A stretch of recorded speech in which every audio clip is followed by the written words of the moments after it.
Bueno, ya tenemos la señal de que estamos conectados a Facebook y bueno, muy buenos días a todos. Los saludamos con mucho gusto de nuevo en esta sesión del Seminario Historia de la Minería en México. Saludamos a nuestros amigos que se han conectado desde Facebook y por supuesto a los que nos acompañan por la videoconferencia en Blue Jeans. Y bueno, pues yo le doy la bienvenida a Jorge Laris, que nos acompaña. Hoy es el responsable de la presentación. Y bueno, yo le doy la palabra a Martín González para que nos presente a nuestro invitado de hoy. Antes de yo despedirme, quiero decirles que estaremos proyectando en Facebook y al término de la presentación de Jorge Laris, todavía dejaremos unos 15, 20 minutos más nuestra conexión por Facebook para que quien quiera desde allá comentar o hacerle preguntas a Jorge, lo podamos canalizar y podamos leer esas preguntas.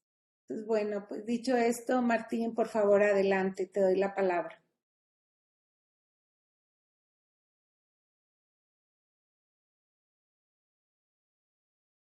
Tienes tu micrófono cerrado, Martín. A ver, ahora sí. Bueno, buenos días nuevamente. Es un gusto verlos de nuevo después de este periodo vacacional. Y bueno, creo que ya Valentina ya mencionó la dinámica y bueno, pues voy a iniciar presentando a nuestro ponente de hoy, al maestro en historia, Jorge Alejandro Laris Pardo. Él es estudiante del Colegio de México y actualmente está realizando el proyecto de tesis Los usos e ideas del mercurio en la medicina y química hispanoamericanas durante la Revolución Científica 2017-2022. Obtuvo el grado de maestro en Historia en 2020 con la defensa del proyecto de tesis El veneno del progreso, el mercurio y la revolución científica en el Imperio Español. Se graduó como licenciado en Historia por la Universidad Autónoma de Yucatán con la tesis La ciencia en Yucatán en los tiempos de la República Restaurada, 1867-1863.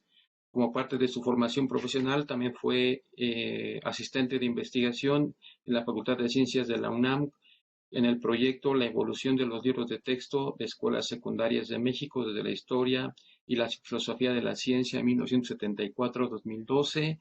Ha publicado 6 artículos en revistas académicas y de igual manera ha participado en congresos en el que ha desarrollado pues que ha trabajado en Yucatán y la colonia, ¿no? Entonces, pues es una breve semblanza, incluye otros puntos, pero bueno, me evoqué a estos. Pues de nuevo, bienvenido y adelante, Jorge. Hola, ¿qué tal? Buenos días a todos. Muchas gracias por la invitación para presentar. Y pues bueno, voy a dar la presentación. Eh, Segundos.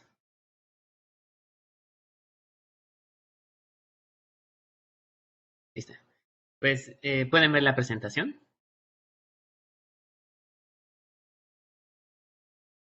Bueno, Sí, la podemos ver, Jorge. perfecto. Entonces, el título de la ponencia es Mercurio y Medicina Laboral en la Modernidad Temprana, que es una parte de mi tesis que estoy preparando de doctorado. Entonces, mi tesis de doctorado principalmente es el estudio del mercurio y la revolución científica. El tema que me interesa es la revolución científica, pero estudiada a través de una materia particular, como para tratar de dilucidar cómo los grandes cambios que está experimentando la ciencia se veían reflejado en el entendimiento de esta particularidad de la naturaleza. Tiene 3 partes. Mi tesis es el mercurio y el beneficio por amalgamación. Luego está el mercurio como remedio del mal venéreo, del morbo gálico. También hoy en día le conocemos más como la sífilis. Y la tercera parte es el mercurio y su cadena mercantil, pero más bien es la parte de la salud del mercurio en la cadena mercantil del mundo hispánico. Y ahí hablo de 3 procesos. Uno es la parte conceptual de la medicina laboral, luego la parte técnica de la prevención laboral del azogamiento, o sea, qué técnicas se usaban para prevenir el azogamiento, y la parte de la curación ya propiamente del azogamiento. Entonces, en esta presentación me enfoco principalmente en la parte conceptual de la medicina laboral. Solo para tener un poco de contexto, bueno, aquí aparecen unos números, pero es porque lo copié de la tesis. Eh, Como que en la cadena mercantil del mercurio, el mercurio se usaba en el mundo hispánico de los siglos XVI al XVIII para refinar la plata, para beneficiarla, es como se decía en la época. Entonces se traía a Nueva España, se traía desde Almadén, normalmente a veces se llegó a traer de Huancavelica, que es una mina de mercurio en Perú. También hubo intentos de importación de Hídrica, que está en el Imperio Germánico, estaba, y alguno menor de China, pero no tuvieron tanto éxito estos. Entonces, algunos puntos de conflicto pues eran en la explotación de las minas, en el transporte, sobre todo marino, pero también en terrestre daba muchos problemas porque el mercurio es muy pesado y es líquido, entonces se escapa de los contenedores, se evapora, lo respira la gente, su manejo es muy difícil. También ya propiamente en las haciendas de beneficio, cuando se pone en contacto con el mineral argentífero para sacar la plata, pues ahí también había varias instancias de riesgo. Mm, Todo esto complicaba lo que ya de por sí era una difícil labor, que era la labor minera, que no se caracteriza precisamente por su salubridad. Entonces, como que añadía un factor de riesgo a esta cadena.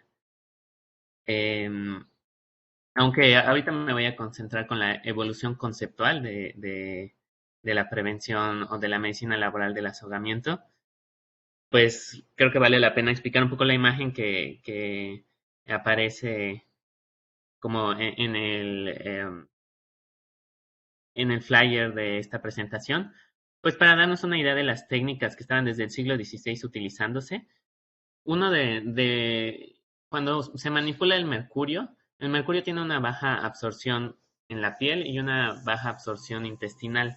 Sin embargo, la absorción por la vía aérea, es decir, el vapor de mercurio o el humo de mercurio, es muy alta. Entonces, es de el vapor o de su volatilización de lo que en general se ha tratado de escapar, porque sus efectos pueden ser mucho más rápidos, mucho más llamativos. En caso de una explosión, por ejemplo, durante el proceso de tratamiento de la plata, si explotaba una capellina, ahí la gente se desmayaba inmediatamente. Entonces, eso siempre capturó más la atención y el temor de la gente que manipulaba el mercurio. No sorprende, este es un texto de Agrícola de mediados del siglo XVI, no sorprende que él, de lo poco que habla de la prevención del mercurio, haya puesto énfasis en evitar sus humos. Y en esta imagen se ve aquí con las flechas que puse en la imagen, que sobrepuse. Este es un texto de la obra original de Agrícola, una imagen, perdón.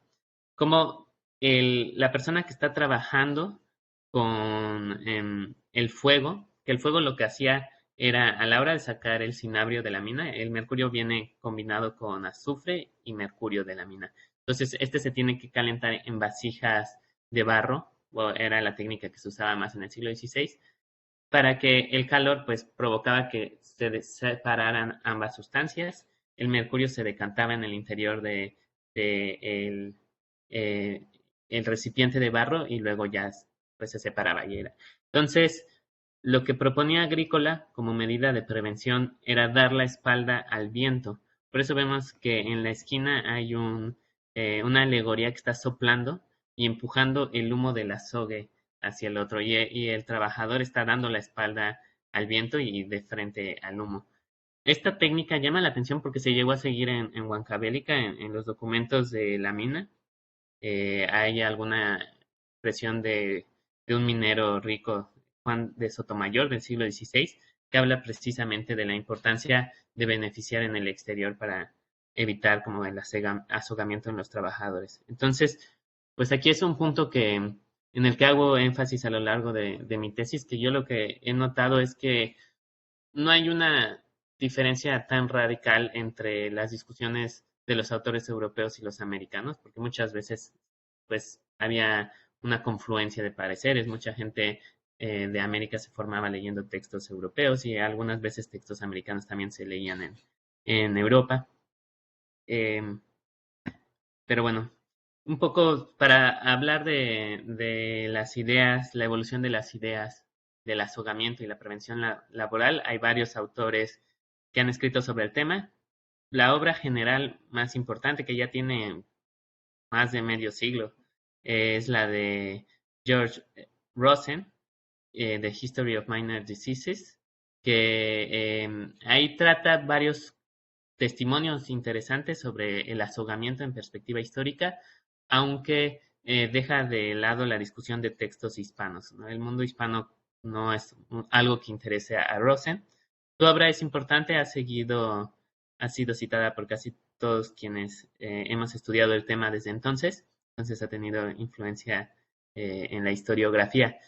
Algunos otros autores más contemporáneos que han tratado el tema, pues bueno, no. Lohmann Villena a mediados del siglo XX trató el tema en una extensa obra sobre la historia huancavelica en los siglos XVI y XVII, que es la mina mercurial de Perú. Ahí trata el tema tan extensamente que se mete a los temas de salubridad laboral. Claro, es una obra de mediados del siglo XX y a veces pues se ven rezagos, resquicios de esa época, ¿no? En su interpretación de los textos, propenso a creer a las fuentes cuando hablan de la propensidad de los indios al alcoholismo o ese tipo de cosas, que es algo que se le ha criticado, pero también está muy bien documentada la obra, entonces sigue siendo una obra de referencia. Trabajos más recientes como los de Rafael Dobado, los de Brown, los de Saúl Guerrero, Alfredo Menéndez Navarro. Menéndez Navarro ha escrito mucho sobre el caso de Almadén en la mina mercurial de Castilla, sobre todo siglos XVIII, XIX y XX. Ha escrito mucho sobre el tema, basándose en su tesis de 1992. Nicholas Robbins, recientemente, desde una perspectiva más de historia ecológica, lo ha abordado el tema, aunque él con una visión más crítica del Imperio Español, y ahí contrasta mucho la versión de Lohmann con la de Robbins, es dos textos muy distintos, aunque tratan las mismas fuentes, los mismos testimonios, en muchas de las maneras se solapan, pero la interpretación sí es muy distinta. Entonces, bueno, lo que digo es, esta cadena de explotación del mercurio para beneficiar la plata, pues inicia con el origen del proceso de refinamiento de la plata por medio de mercurio, que aunque tiene orígenes medievales ahí, remotos y todo, en realidad agarra una perspectiva, una escala más grande, casi industrial, en el siglo XVI. Y en México, en Pachuca, principalmente se empieza a hacer este proceso hacia 1555. Y entonces es a partir de allí que pues se puede hablar de un primer ciclo, una primera etapa de la medicina laboral del mercurio. Yo les llamo ciclos en vez de etapas, un poco por la idea de la revolución, ¿no? Una revolución es una vuelta, entonces una vuelta de la revolución sería un ciclo, pero básicamente es una etapa. Entonces, en este primer ciclo conceptual de la medicina laboral del mercurio, lo que llama la atención es que hay muy pocos textos que discutan la salud de los mineros del mercurio, sobre todo textos de minerología. Mi hipótesis es que mucho de este silencio tiene que ver con un cierto entendimiento de una rudimentaria especialización de labores intelectuales. Entonces entendía que el área de la medicina, pues la medicina es una de las disciplinas universitarias por excelencia, facultativas desde el siglo XIII, era un área distinta a la de los minerólogos. Entonces los minerólogos trataban o evitaban hablar de ese tema en sus obras. Aquí hay una frase de Agrícola, del texto de 1556, de donde salió la imagen que veíamos hace rato. Dice él, es necesario que quienes se interesan por las razones y principios de la minería estudien otros libros además del nuestro, o consulten a la gente de experiencia, porque son pocos quienes entienden en su totalidad estas artes, ya que un hombre entiende solo de los métodos de cavado, otro tiene conocimiento del lavado, otro más es experimentado en el arte de la fundición, otro sabe medir las partes ocultas de la tierra, otro es hábil en el arte de hacer máquinas y finalmente uno más es educado en la ley de minería. Y en otra parte del texto, un poco más adelante, habla de que de los principales saberes que debe saber alguien que trabaja en las minas, siempre debe de haber un médico y la medicina como algo fundamental en el laboreo de las minas. Entonces, queda claro que Agrícola sí concebía el valor como de cierto cuidado de la salud al laborar las minas, pero como él dice, hay que consultar otros libros, además de este libro no va a tratar de la totalidad, no va a tratar desde la ley minera hasta cada aspecto del proceso minero. Entonces, es algo que va quedando claro en varios autores del siglo XVI, aparecen estas frases, estas menciones, o incluso en las propias personas. Este es un texto del Archivo General de Indias, que es un rico minero de Huancavelica, que dice, de aquí infiero que el jurista tenga voto en casos de derecho, el teólogo en cosas con licencia, el médico en enfermedades y el mercader en mercaderías, contratos e intereses. No hurte nadie el oficio ajeno, que forzosamente le costará caro y mucho más el de mercader. Entonces, normalmente la especialización científica se asocia como algo del siglo XIX y es cierto, o sea, como que en la este compartimiento de las disciplinas científicas tan marcado como el que vemos hoy, por ejemplo, en la medicina, en donde la gente se especializa en un órgano y además se subespecializa en una función específica de ese órgano o en una operación a realizarle a ese órgano. Eh, Eso es pues más algún proceso que se acelera en el siglo XIX y para adelante. Podríamos decir que desde el siglo XVIII se va acelerando, pero también tiene raíces antiguas, no es completamente ajeno a lo que había antes. En este sentido, eh, también el concepto mismo de medicina laboral no existía en el siglo XVI ni en el XVII. En el siglo XVIII empieza a ser una noción más clara, pero eso no quiere decir que no hubiera médicos en las minas, como si los hubo. En Huancavelica hubo médico, por lo menos desde el siglo XVII, y antes había un enfermero con una enfermería. Eh, entonces, sí había ciertas vagas nociones. O sea, la ausencia de un concepto claro no quiere decir que el fenómeno esté por completo ausente. Eh, en este primer ciclo conceptual de la medicina laboral, se publica la primera obra sobre la salud de los mineros y específicamente esta obra que era de Paracelso, Theophrastus Bombastus von Hohenheim, también bueno, Paracelso es su nombre más común. Él publica una obra sobre la salud de los mineros que tiene 3 capítulos y el tercer capítulo es sobre el azogue principalmente. Y esto llama la atención porque se acababa, a principios del siglo XVI se descubrió una mina de azogue en el Imperio Germánico Romano, eh, que es la que estudia Paracelso, desde donde saca sus observaciones y es por la que publica este libro. No se sabe bien el manuscrito, es como de alrededor de 1529 o 1531, hay varias hipótesis y se publica un poco más tarde, unas décadas después. Paracelso tiene una perspectiva distinta a la medicina facultativa de la época, aunque por un tiempo dio clases en una universidad. Pero bueno, lo expulsaron porque famosamente quemó libros de Galeno e Hipócrates en una fogata. Bueno, es lo que cuenta así la leyenda. Pero ciertamente tenía una actitud bombástica, no por nada se puso ese apodo de Bombastus, ese nombre, seudónimo.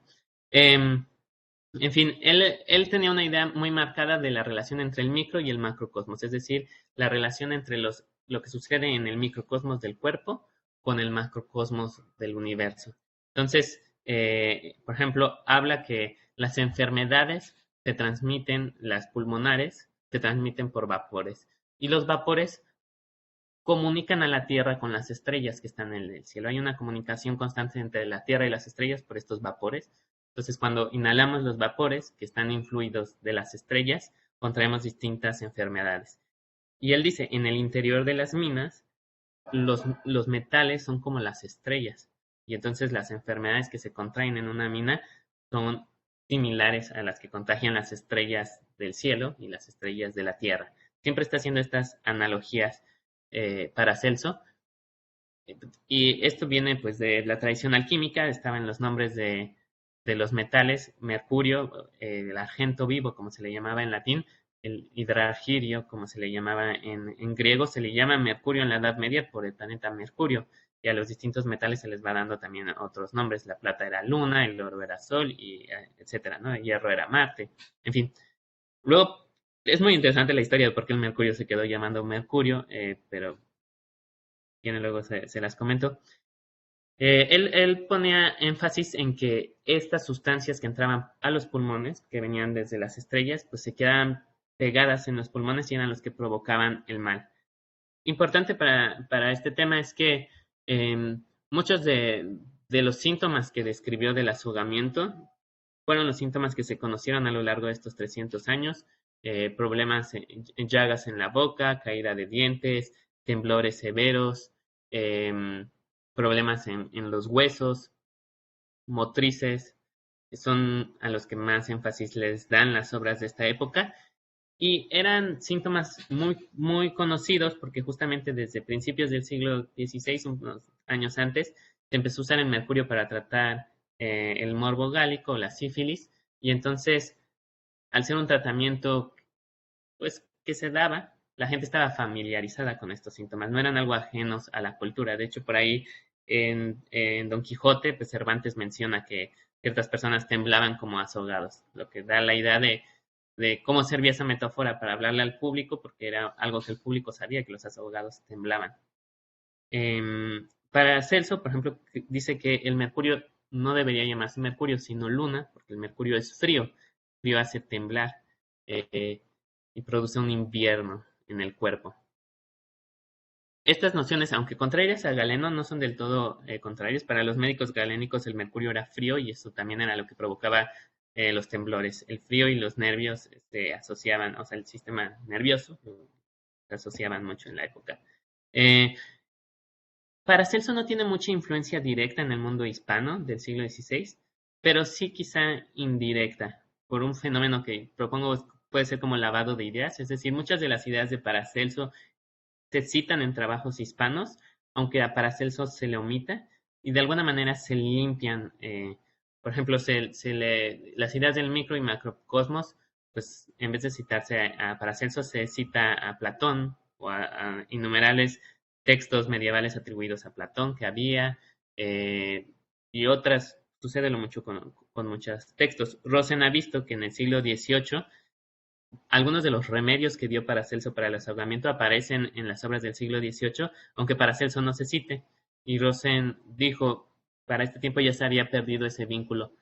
Y yo creo que ese vínculo de alguna manera se había perdido, pues porque las ideas de medicina de Paracelso siempre fueron vistas con escepticismo por los médicos facultativos. Y además, desde el punto de vista religioso, Paracelso era una figura muy controvertida tanto para el mundo católico como el protestante. Entonces había ahí dos explicaciones ideológicas, una desde el punto de vista más religioso, pero también desde el científico. Y bueno, esta es una cita de cómo cree él que el mercurio mataba finalmente a las personas. Dice, sacaba el calor de las extremidades y el calor como que iba siendo acorralado alrededor del corazón hasta que el propio corazón hervía. Y eso es lo que causaba, por un lado, síntomas fríos como el temblor, pero por otros síntomas como las llagas o la pudre de ciertas partes de la piel. Continuando con el primer ciclo de la medicina en el siglo XVI, varios autores, Biringucho es el texto que aparece mi, mi izquierda de la pantalla, y el de Agrícola, hablan muy poco del azogamiento, pero lo mencionan, no dan información nueva, no dan información relevante, mencionan los síntomas más comunes y más conocidos que había. Y Biringucho mismo dice, bueno, el mercurio tiene muchos usos y tiene muchos efectos, pero esta no es una obra para hablar del mercurio y ya lo deja a un lado. Y bueno, Agrícola, pues ya vimos que se centra más en el aspecto de evitar el vapor y tampoco presta mayor atención. Ahí está la imagen de Agrícola. Aparece también el texto pues en distintas obras de finales del siglo XVI y XVII, mencionado el azogamiento. Acosta lo menciona en su Historia Natural y Moral de las Indias. Él va a Huancavelica y habla de cómo a los a los trabajadores de Huancavelica habían que tener cuidado al al tratar con las vasijas para que no perdieran los dientes. Curiosamente, cuando va a Costa no tiene una visión tan negativa de Huancavelica, de hecho en general habla que es una labor bastante salubre.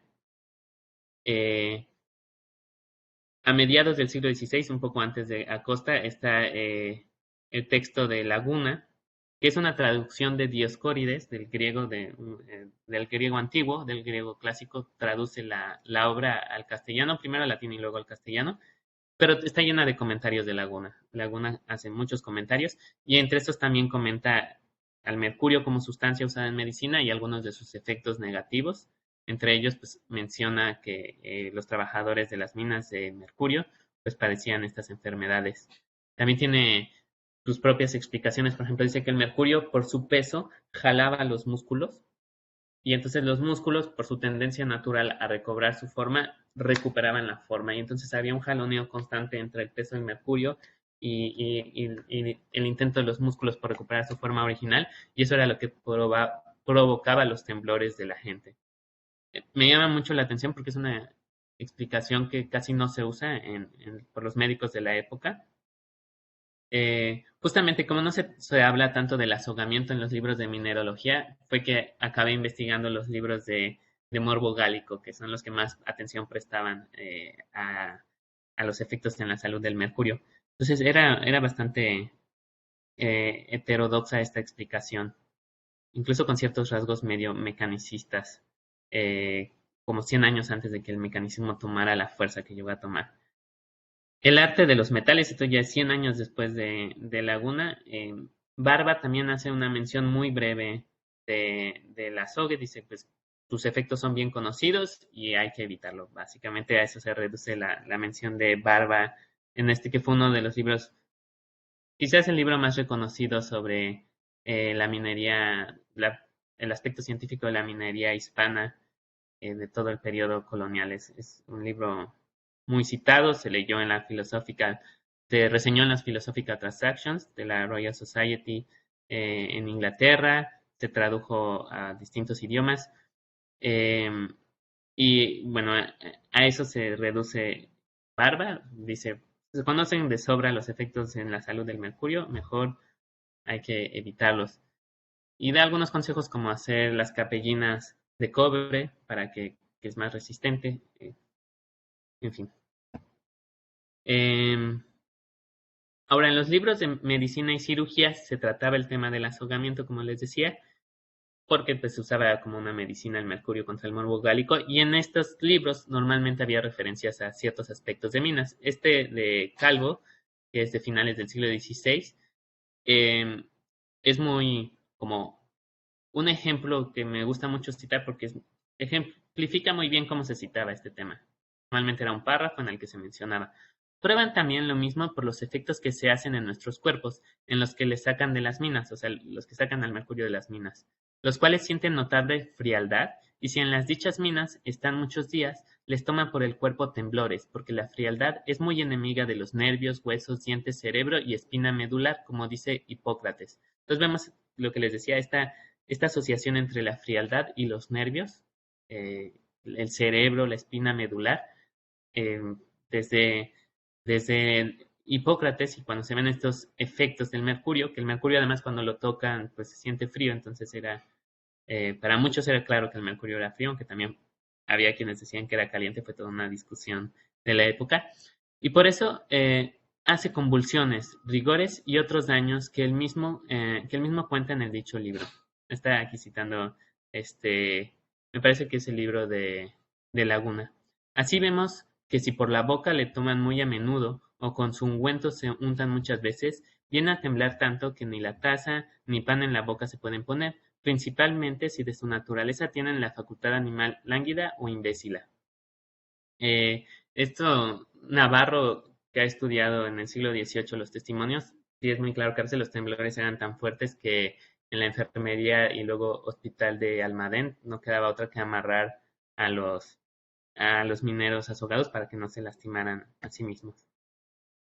En el siglo XVII es mencionado por distintos autores de lo más variados. Beguín, que es uno de escribió uno de los primeros libros de texto de química a principios del siglo XVI.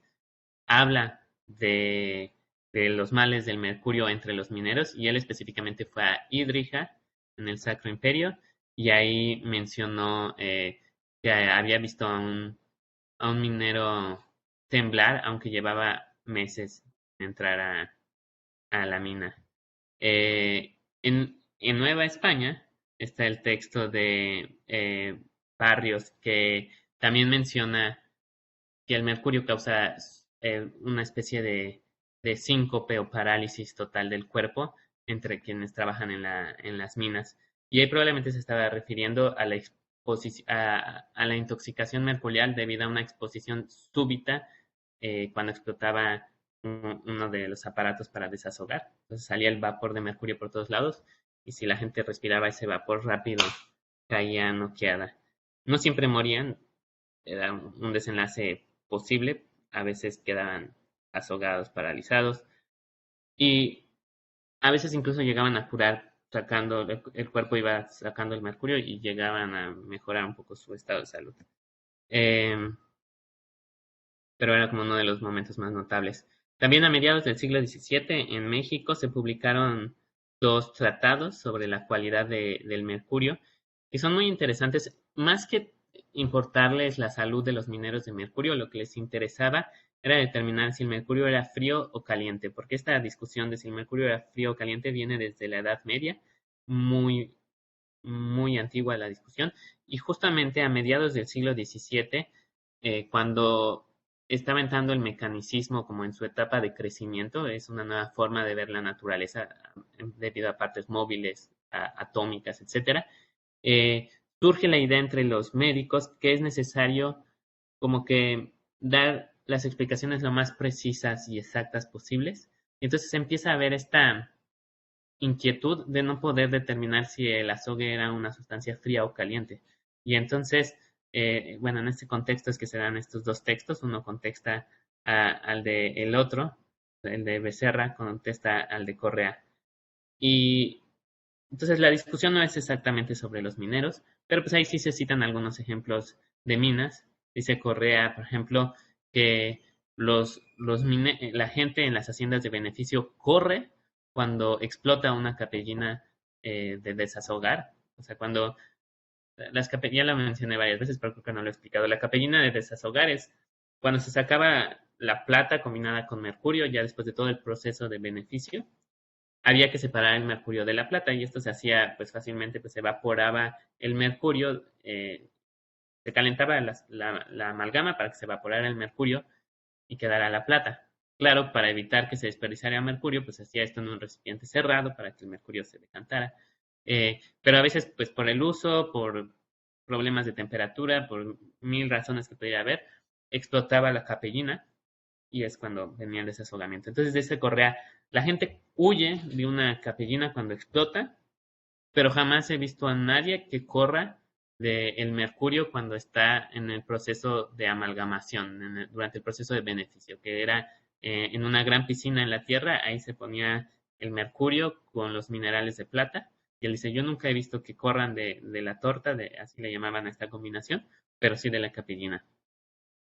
Eh, lo cual, insisto, da una idea de que la idea de morir tan rápidamente en la explosión de una capellina quedaba tan marcada en la imagen de la gente que era lo que más terror producía. En cambio, un azogamiento tal vez lento, que podía tomar años o que incluso se podía manejar habiendo rotaciones dentro del proceso de beneficio. A veces a una persona le toca revolver y otros días le toca cuidar el ganado, etcétera. No causaba ese impacto y de hecho se escribe muchísimo menos de, de la revoltura de la masa que de desazogamiento. Hernando Becerra, él habla de cómo los esclavos africanos en las minas, a veces robaban el mercurio y tomándolo. Y dice, lo toman y no se azogan, lo cual demuestra que no es tóxico. Esto es algo que se discute desde el siglo XVI, cuando los médicos empiezan a tratar con el mercurio, se dan cuenta pues que sí es posible tomarlo sin padecer una intoxicación muy severa. De hecho, en un debate reciente allá en el Amazonas, un minero artesanal, justamente en la misma discusión, sacó en televisión abierta, se tomó el mercurio para probar este punto. Eh, y bueno, está en video en YouTube. O sea, como tiene muy poca absorción intestinal, entonces esto confundía a los médicos, ¿no? Como su vapor podía ser tan tóxico, pero por otras vías parecía no serlo. Eh, Igual, mediados del siglo XVII, hay autores que hablan sobre la salud entre los mineros. Kircher, Athanasius Kircher, un autor de origen polaco que luego llega a dirigir, jesuita, que llega a dirigir el centro, bueno, un colegio de estudios en Roma del Vaticano y que traduce muchas de las ideas del Paracelso a al catolicismo, digamos que lava las ideas de Paracelso hacia el catolicismo, porque cuando alguien tan respetado como Kircher cita a Paracelso, que lo hace mucho, lo está haciendo, se está asumiendo que lo está librando de todo problema que pudiera haber ahí, de conflictos de fe, de impiedad. Entonces, él hace mucho en ese sentido por traducir la obra de Paracelso a conceptos católicos y habla también, hay menciones de los mineros. Otra discusión que hubo un largo tiempo era tratar de distinguir los efectos en la salud que producía el mercurio de los que producía el plomo, porque eran sustancias que aunque a nosotros nos suenan muy distintas, el plomo y el mercurio, de hecho las consideramos como elementos distintos, pues este concepto de elemento no existía en el siglo XVII. En el siglo XVII se creía que todos los metales estaban hechos de la combinación de un mercurio y un azufre. Puede ser había discusión de si eran el mercurio natural, mercurio nativo o una especie de mercurio más filosófico y ahí había varias teorías al respecto, pero lo importante es que el mercurio y el azufre se podían combinar y formar los distintos metales y todo esto estaba detrás de la idea de la alquimia, de la transmutación de los metales al oro. O sea, si todos los metales se componían de las mismas sustancias, entonces era posible, con cierta manipulación, convertir todo metal en otro. Eh, y entonces, el mercurio que se manipulaba normalmente, probablemente así se entendía, era un mercurio de los que daba origen a los metales, pero por algún proceso a la hora de enfriarse cuajaba mal y entonces quedaba infértil. Era un mercurio ya cuajado, infértil. A veces usaban metáforas de hermafrodita, por ejemplo, lo cual es muy interesante.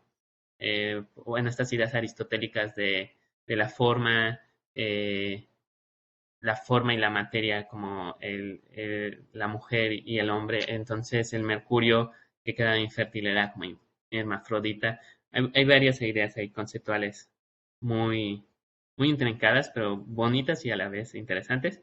Eh, pero bueno, en toda esta confusión que había entre la diferencia de los metales, hubo mucha discusión sobre qué tanto el azogamiento se debía al plomo y qué tanto al mercurio o qué tanto se diferenciaban unas de otras. El propio Alonso Barba parece confundir en su texto el azogamiento de la intoxicación también por plomo. Y a veces se usaba la misma palabra engrase para hablar de la gente que trabajaba en los ingenios donde se beneficiaba la plata por plomo y en los ingenios de beneficio por mercurio. Entonces a veces esa palabra es muy difícil de interpretar a qué tipo de procesos se están refiriendo, si a uno o a otro. Eh, de hecho, parece que en general la gente tenía una impresión más negativa del beneficio por plomo que del mercurio. Definitivamente pues el plomo es una sustancia tóxica también para los seres humanos. En el siglo XX dio muchos problemas porque se ponían la gasolina. Bueno, continúan en el siglo XVII otros autores como Walter Pope, que escribió en el Acta Anglicana en latín, que fue traducido luego al Philosophical Transactions en la segunda mitad del siglo XVII. Su texto, muy leído en el siglo XVIII, principalmente porque lo publicó Philosophical Transactions, ya era la época de Boyle, de Newton, de estos grandes autores de la Royal Society, entonces era una publicación muy renombrada. y la carta de Walter Pope fue muy leída en el siglo XVIII, muy citada.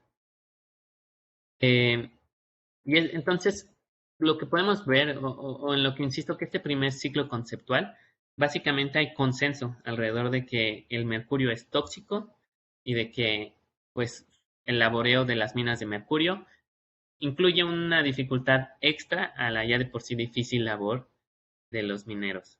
Entonces, es algo en lo que casi prácticamente todos los autores hasta el siglo XVII estaban de acuerdo. Y lo interesante es que también era una sustancia que al usarse en medicina y así, pues se tenía un conocimiento muy cercano de los médicos a los efectos del mercurio en la salud. Pero curiosamente, en el siglo XVIII esto empieza a cambiar y entonces empieza a haber una discusión sobre si es verdaderamente tóxico el mercurio. Y esto va ligado a varias cosas. Una, como les decía, los médicos habían ya notado que si se tomaba el mercurio no era tóxico, bueno, no era tan tóxico como, por ejemplo, si se inhalaba. Eh, también entran las ideas del mecanicismo. Entonces, con el mecanicismo, las sustancias tóxicas empiezan a definirse debido a que se componían de puntas. Los ácidos, ellos decían, los ácidos son puntiagudos. Ya en la segunda mitad del siglo XVII empiezan a ver con los microscopios ciertas sustancias, cristales de sales, ven que son puntiagudas, empiezan a imaginar que es así la materia, que son así los átomos de las distintas sustancias. Entonces las sustancias puntiagudas raspaban. Pero ¿qué ven? Cuando observan el mercurio, lo que ven es que son bolitas de mercurio y las dividen y siguen siendo bolitas y las dividían, y muchos decían, se divide en bolitas ad infinitum, al infinito se divide. Y como unas bolitas que no tienen puntas van a causar daño a la salud. Y eso le explicaba, pues claro, no causan daño, por eso cuando se ingiere el mercurio nativo no causa ese daño. El daño le viene cuando empiezan a hacer preparaciones con mercurio y lo empiezan a combinar con otras cosas y hacen sales de mercurio, etcétera. Dicen, el daño le viene de juntarse con otras sustancias, como por ejemplo con el azufre. Entonces, lo que puede ser dañino de trabajar el mercurio en la mina es que está combinado con azufre y es en realidad el azufre lo que está envenenando. O el vapor de mercurio es malo porque el calor, hay una relación alquímica muy profunda entre el azufre y el calor, así como había entre el mercurio y el frío, entre el azufre y el calor. Entonces, el calor imbuye de azufre al mercurio y esas partes sulfurosas del mercurio son lo que lo hace tóxico. Entonces, ahí empieza a haber también un cambio de concepción de lo que era una sustancia venenosa y empieza a dudarse de que el propio mercurio fuera en esencia venenoso, sino que podía devenir venenoso pero por accidente. Accidentalmente se hacía venenoso, pero en su esencia era inocuo. Eso es un cambio muy importante que se da en la segunda mitad del siglo XVII y tiene efecto en el tratamiento, en la comprensión de los problemas de los mineros de mercurio. Entonces, a comenzar el siglo XVIII hay dos obras, ya la de Bernardo Ramazzini, que es la obra, normalmente si vemos historia de la medicina, van a decir, Bernardo Ramazzini empezó la medicina ocupacional, porque dedica un libro a hablar de las ocupaciones y los problemas de salud ligados a estas ocupaciones. Hay varias razones para explicar esto.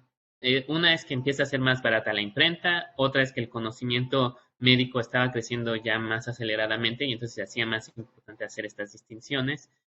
También en este siglo empiezan a proliferar revistas científicas, entonces empieza a haber cada vez artículos más especializados y entonces empiezan a hablar de temas más concretos. Entonces, como fuera, se empieza a notar en el siglo XVIII una tendencia más específica al estudio de la minería de mercurio, que antes se reservaba como a una mención en un párrafo, en un texto de sífilis o, bueno, casos excepcionales como el de Paracelso, pero muy excepcionales, ¿no? Hasta el siglo XVIII empieza a ser mucho más frecuente. Bernardo Ramazzini estaba convencido de la toxicidad del mercurio, él escribe en 1700, habla de las enfermedades de los mineros y dice, la minería es la peor de las ocupaciones para el cuidado de la salud y además el mercurio es la peor de las sustancias para el cuidado, o sea, la más tóxica de esas sustancias. Entonces, la minería de mercurio es la peor de las minerías, escribiendo en Italia. Y, pero cerca de las minas de Idrija que están al norte de Venecia. Entonces, había cierto conocimiento por ahí. También habla mucho de los problemas de los médicos al tratar con el mercurio, al hacer sus medicinas, convencido de la toxicidad. Lo mismo que su contemporáneo, eh, perdón, escribe un texto que se llama Metalúrgica mórbida o las enfermedades de los metales. Hoffman, el médico, de 1705, y también convencido no tanto de la toxicidad del mercurio, él sí que cree en la inocuidad del mercurio nativo, pero que pues en la minería se juntaba con distintas sustancias y era en general una práctica de cuidar. Pero empieza a cambiar rápidamente esto. Entonces, hacia 1716 y luego República en 1719, Jussieu va a España, lo envía el rey francés a España a investigar los recursos naturales de España. Esto saliendo de la guerra de sucesión, entonces pues empieza a haber una mayor integración entre España y Francia. Entonces el rey de España envía a Jussieu a estudiar las riquezas naturales. Y en su estudio va a Almadén, y le interesaba estudiar la salubridad en Almadén porque la salud, como el mercurio era una sustancia de la que la gente tenía conocimiento por el tratamiento de la sífilis, tenía ya fama de ser una sustancia tóxica y además por algunos problemas que hubo en Huancavelica a principios del siglo XVII que desataron una crisis sanitaria en un periodo como de unos 15 años muy difíciles en Huancavelica, tenía también muy mala fama la minería de mercurio. Entonces Jussieu va a Almadén porque por aquellos años se decía que en Normandía había yacimientos de cinabrio y entonces él llevaba la orden de ver cómo era la salubridad, si la mina de mercurio era en realidad tan mortífera como decía el imaginario popular. Entonces Jussieu va, investiga y concluye. De hecho, la mayor parte de su artículo ni siquiera habla de medicina, habla de otras cosas, de la parte económica, etcétera. Pero al final sí hace menciones de medicina y concluye que no es una labor tan peligrosa como se asume, o sea, una labor de minería es normalmente peligrosa y ponerme pues tal vez un poco más, pero él cree que con ciertas prácticas como lavarse, dice, los forzados de Almadén, porque era una pena, podían condenar a trabajar en Almadén, los forzados de Almadén tienen la práctica de bañarse recurrentemente y cuando se bañan se quitan el polvo de cinabrio. Entonces, eso hace que, perdón, los forzados de Almadén parecen mucho ahogamiento, pero los trabajadores libres tienen la práctica de bañarse después y al bañarse se quitan el polvo de cinabrio y eso hace que no padezcan ahogamiento. O sea, cree que con ciertas prácticas es posible prevenir el ahogamiento. Eh, si nos vamos unos años hacia adelante, eh, va otro francés, Guillaume Bowles, y él, a partir de las observaciones de Jussieu, toma conclusiones aún más extremas y dice que todos los problemas de la mina no son dados por el mercurio, son dados por la mala ventilación. Y de hecho tiene ahí unas frases muy tajantes con los ingenieros españoles. Básicamente dice, si esta mina la trataran ingenieros alemanes o ingenieros ingleses, sería otra su historia, no habría ningún problema de ahogamiento. Entonces empieza el negacionismo de que la minería de mercurio fuera dañina. Y esto tuvo ciertas repercusiones porque se ve en los administradores de la mina, un alemán, Hoppensack, de los años 70 del siglo XVIII. Él dice, la verdad es que la labor de la mina de mercurio no es tan, o sea, no es tan peligrosa. Lo que llega, la mayor parte de las enfermedades no son ahogamientos, son de otra cosa. Algo que Menéndez Navarro confirma cuando ve los ingresos hospitalarios al hospital. Sí, la mayor parte de los ingresos eran más bien por enfermedades cíclicas, estomacales, gripes, pero pues sí había una parte de ahogamiento. Y entonces a esta parte de los negacionistas que vienen desde Jussieu hacia, digamos, 1720 hasta mediados del siglo XVIII, hay una ola de contrarréplica por parte de médicos de las minas, principalmente de Almadén, como José Párez y Franques, o también Francisco López de Arévalo, que fueron sucesivamente médicos en Almadén en esas décadas 1760, 1780, luego primero es José Párez y luego viene López de Arévalo. Entonces, ellos ambos publican breves artículos en donde critican lo que Bowles había dicho. Dicen que Jussieu cometió algunos errores y que Bowles los exageró a niveles sin sin precedentes. Y el propio José Páez había escrito una obra magna que fue reimpresa, reeditada hasta el siglo XX por Alfredo Menéndez Navarro, que se llamó Catástrofe morboso de las minas mercuriales de la villa de Almadén en 1778, y escribió este manuscrito para contestar al negacionismo, porque él creía que era importante que la corona tuviera conciencia del peligro de la mina para que los trabajadores recibieran mercedes, apoyos, de, apoyo también a las viudas y a los hijos de los trabajadores que morían en la mina. Entonces, él escribe este manuscrito que no se publica, seguramente porque la corona juzgó que no era bueno para su imagen que se publicara. Solo se publica un artículo que se publica ya en el País Vasco, ¿no? Por la Sociedad de Amigos del País. Y también hubo médicos en Idrija que publican sobre el tema. Scopoli es uno de ellos. Hubieron también algunos artículos en alemán, pero pues más difícil. Yo no sé alemán, entonces Navarro los menciona, hace una relación de la obra del siglo XVIII sobre el tema y ahí lo pone. En Huancavelica, en Perú, uno de los superintendientes de la segunda mitad del siglo XVIII fue Ulloa, que fue Antonio de Ulloa fue un naturalista muy importante español, muy famoso porque jugó un papel importante en el descubrimiento del platino, etcétera. Entonces estuvo un tiempo al frente de Huancavelica y él ahí dice, sí es una labor algo peligrosa, pero ni de cerca es tan peligrosa como en el pasado. Él pensaba en el pasado había sido más peligrosa. Y por los mismos años, en la Gaceta de Francia, por ejemplo, se publica un texto en el que dice, justamente dice, para estudia los registros del Hospital de Minas de Almadén y sostiene, se ha visto que el azogamiento no es uno de los problemas tan graves que hay en ese hospital. Por lo tanto, como que ayuda a destruir los prejuicios generalmente que hay sobre el trabajo en las minas de este metal.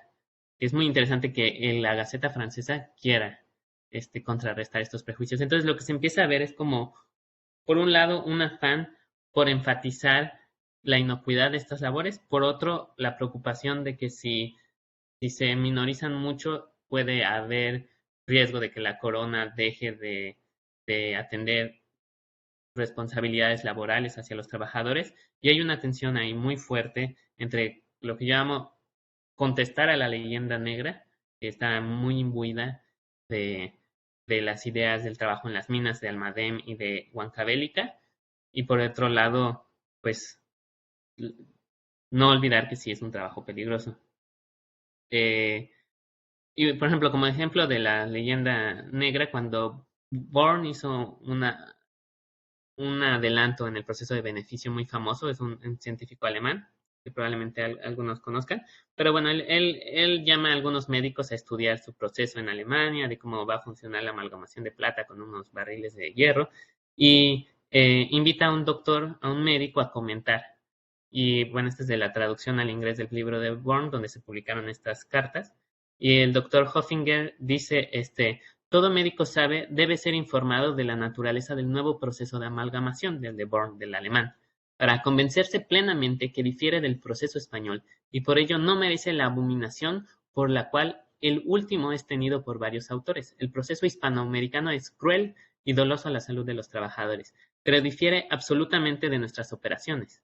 Lo que nosotros hacemos por motores es hecho en América por manos, lo cual no es cierto. O sea, bueno, se usarían los pies y para la molienda se usaban unos tornos, pero bueno.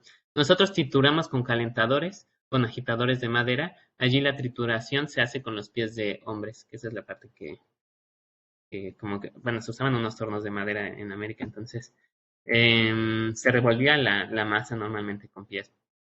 Pero lo importante del texto no es tanto eso, sino que veamos las ideas que Hoffinger tiene del proceso hispanoamericano. Dice, el proceso alemán es benéfico, el hispanoamericano es cruel y doloso. Cuando en las mismas cartas un químico español es invitado a comentar, Fausto de Lullar, que luego vendría a Nueva España, y ahí confirma y dice, ciertamente este proceso es más sano que el español.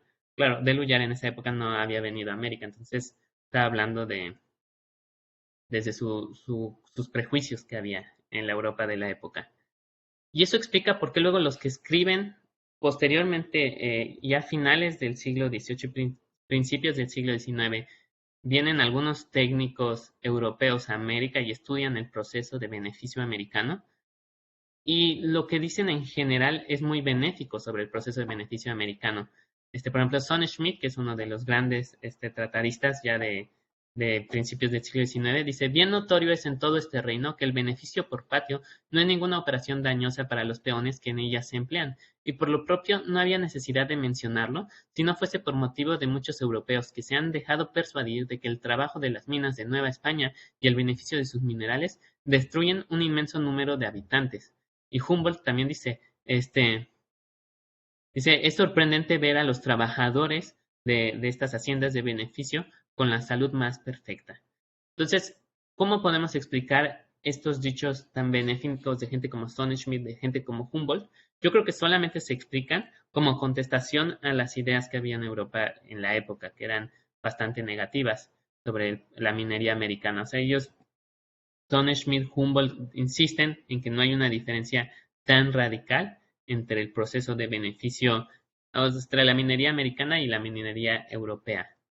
Bueno, no puse la frase de Deluyar. Deluyar luego viene a América y aunque había tenido una idea muy negativa de la minería americana estando en Europa, luego cuando escribe desde América dice, el proceso no es ni de cerca lo que, lo que se piensa por los autores europeos. O sea, básicamente, si fueran verdad las ideas que circulan en Europa, pues habría que creer que en verdad los españoles son especialmente bárbaros. Pero dice Deluyar, la verdad es que la minería americana no es más mortífera que la que se practica en Alemania o en Suecia.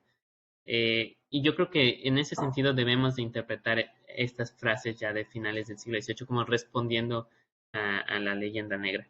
Por supuesto, había autores, por ejemplo, José Servando Teresa de Mier, pues, que es muy crítico del régimen español en América, escribe ya en el contexto de la Guerra de Independencia, y sí, dice, los españoles modernos, abochornados con los reproches que en 3 siglos les han prodigiado los extranjeros por las matanzas de los indios, se han empeñado en desmentir cuanto estuvieron escribiendo en 200 años sus mayores, a fuerza de paralogismos, seguros de que nadie se atreverá a replicarles allá, y los extranjeros que no conocen sus antiguos escritos se dejan llevar por sus tristes sofismas y aún quieren apoyarlos. Y aquí critica a Humboldt y etcétera. Y luego dice, Don Unanue ha visto que el arsénico, los ácidos vitriólicos y el antimonio que mineralizan la plata y casi todos los sales de base metálica tienen una causticidad que devora las sustancias animales, etcétera, etcétera. Entonces, claro, Teresa de Mier, que tenía otro propósito muy distinto a la hora de escribir su historia de la Revolución de Nueva España, critica a Humboldt, critica a Sonnenschmidt, porque dicen ellos tratan de contradecir el saber popular, o sea, que quieren hacer que cambie la opinión sobre lo malo que es el beneficio de mercurio. Y también busqué el texto de Unanue, que dice, habla del beneficio. Hipólito Unanue es uno de los médicos ilustrados más famosos de Perú, este texto es de 1794, y también menciona lo mismo que, o sea, él es citado por Teresa de Mier, y llama la atención que él dice, los ácidos vitriólicos, el arsénico y el antimonio que mineralizan la plata, casi todas las sales de base metálica tienen una causticidad que devora las sustancias animales. ¿Qué es lo que me llama la atención aquí? Que no mencionan el mercurio. Yo creo, mi hipótesis es que no lo mencionan por esta idea de la inocuidad del mercurio. O sea, son ácidos vitriólicos, arsénico, antimonio. Sí, sí, de hecho ya es el final. Em, puede ser que haya metido las sales de mercurio cuando habla de las sales de base metálica, pero no habla del mercurio específicamente, está hablando de otras sustancias que son peligrosas en el proceso. Y bueno, ya para terminar, pues más o menos así queda, como que en este esquema trato de resumir lo que he dicho. Hay 2 principales ciclos en este proceso de entendimiento de la medicina laboral. El primer ciclo vemos la influencia de Paracelso, aunque es una influencia indirecta, no se le cita directamente. hay consenso sobre la toxicidad del mercurio y es el auge de la cadena hispana de la SOGE. Mientras que en el segundo ciclo conceptual surge la polémica de la toxicidad de la SOGE, que va en un panorama intelectual que está marcado por la refutación de la leyenda negra o su defensa, y pues también científicamente por las nuevas ideas sobre el mercurio y sobre su inocuidad. Y pues ya es esta la presentación. Bueno, pues muchas gracias a Jorge. Vamos a ir cerrando. No sé si en Facebook no tenemos comentarios, no tenemos preguntas. Entonces, si quieren, podemos ir dando espacio a las participaciones. ¿Alguien quiere iniciar? Eduardo, Brígida. Sí, sí, Brígido, yo creo. Sí, Brígido. No sé, ¿se escucha? Sí, adelante. Sí, Jorge, pues felicidades porque la verdad nos ilustraste de muchos temas para nosotros de gran interés de esto de la medicina laboral vista sobre todo a partir del mercurio. Te quería yo sugerir 3 cosas. Una, para los que no somos especialistas, como siempre pasa, las complicaciones ideológicas de los diferentes autores de los que hablas, por ejemplo, para el primer ciclo, de Beringucho, de Agrícola, de Paracelso, de Pérez de Vargas, de Acosta, de Barba, a veces ayudaría mucho si nos das un poquito más evidencias biográficas, porque creo que, por ejemplo, precisamente en Agrícola sí sé que era médico y que de veras tenía un gran interés en la medicina.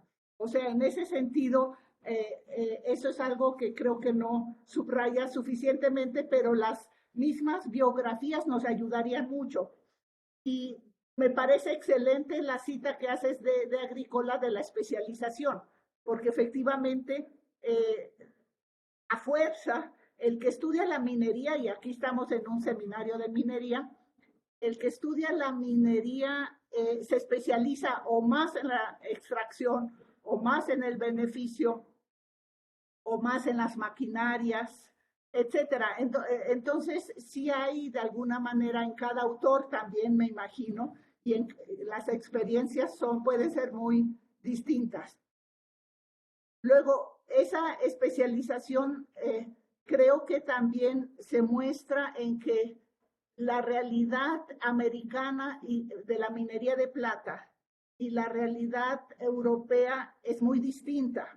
Y eso te explica, a mi modo de ver, el énfasis en el plomo, porque la fundición era lo que más usaban, y todavía en el siglo XIX, cuando vienen los mineralogistas europeos, insisten mucho en la fundición y se van a Simapán y se van a la Sierra Gorda, etcétera, etcétera, insistiendo en que la fundición es mucho más redituable, y de ahí el énfasis en el plomo. O sea, cuando tú comparas y dices por qué se meten tanto en el plomo y por qué lo confunden, etcétera, es que creo que la realidad que viven de intoxicación en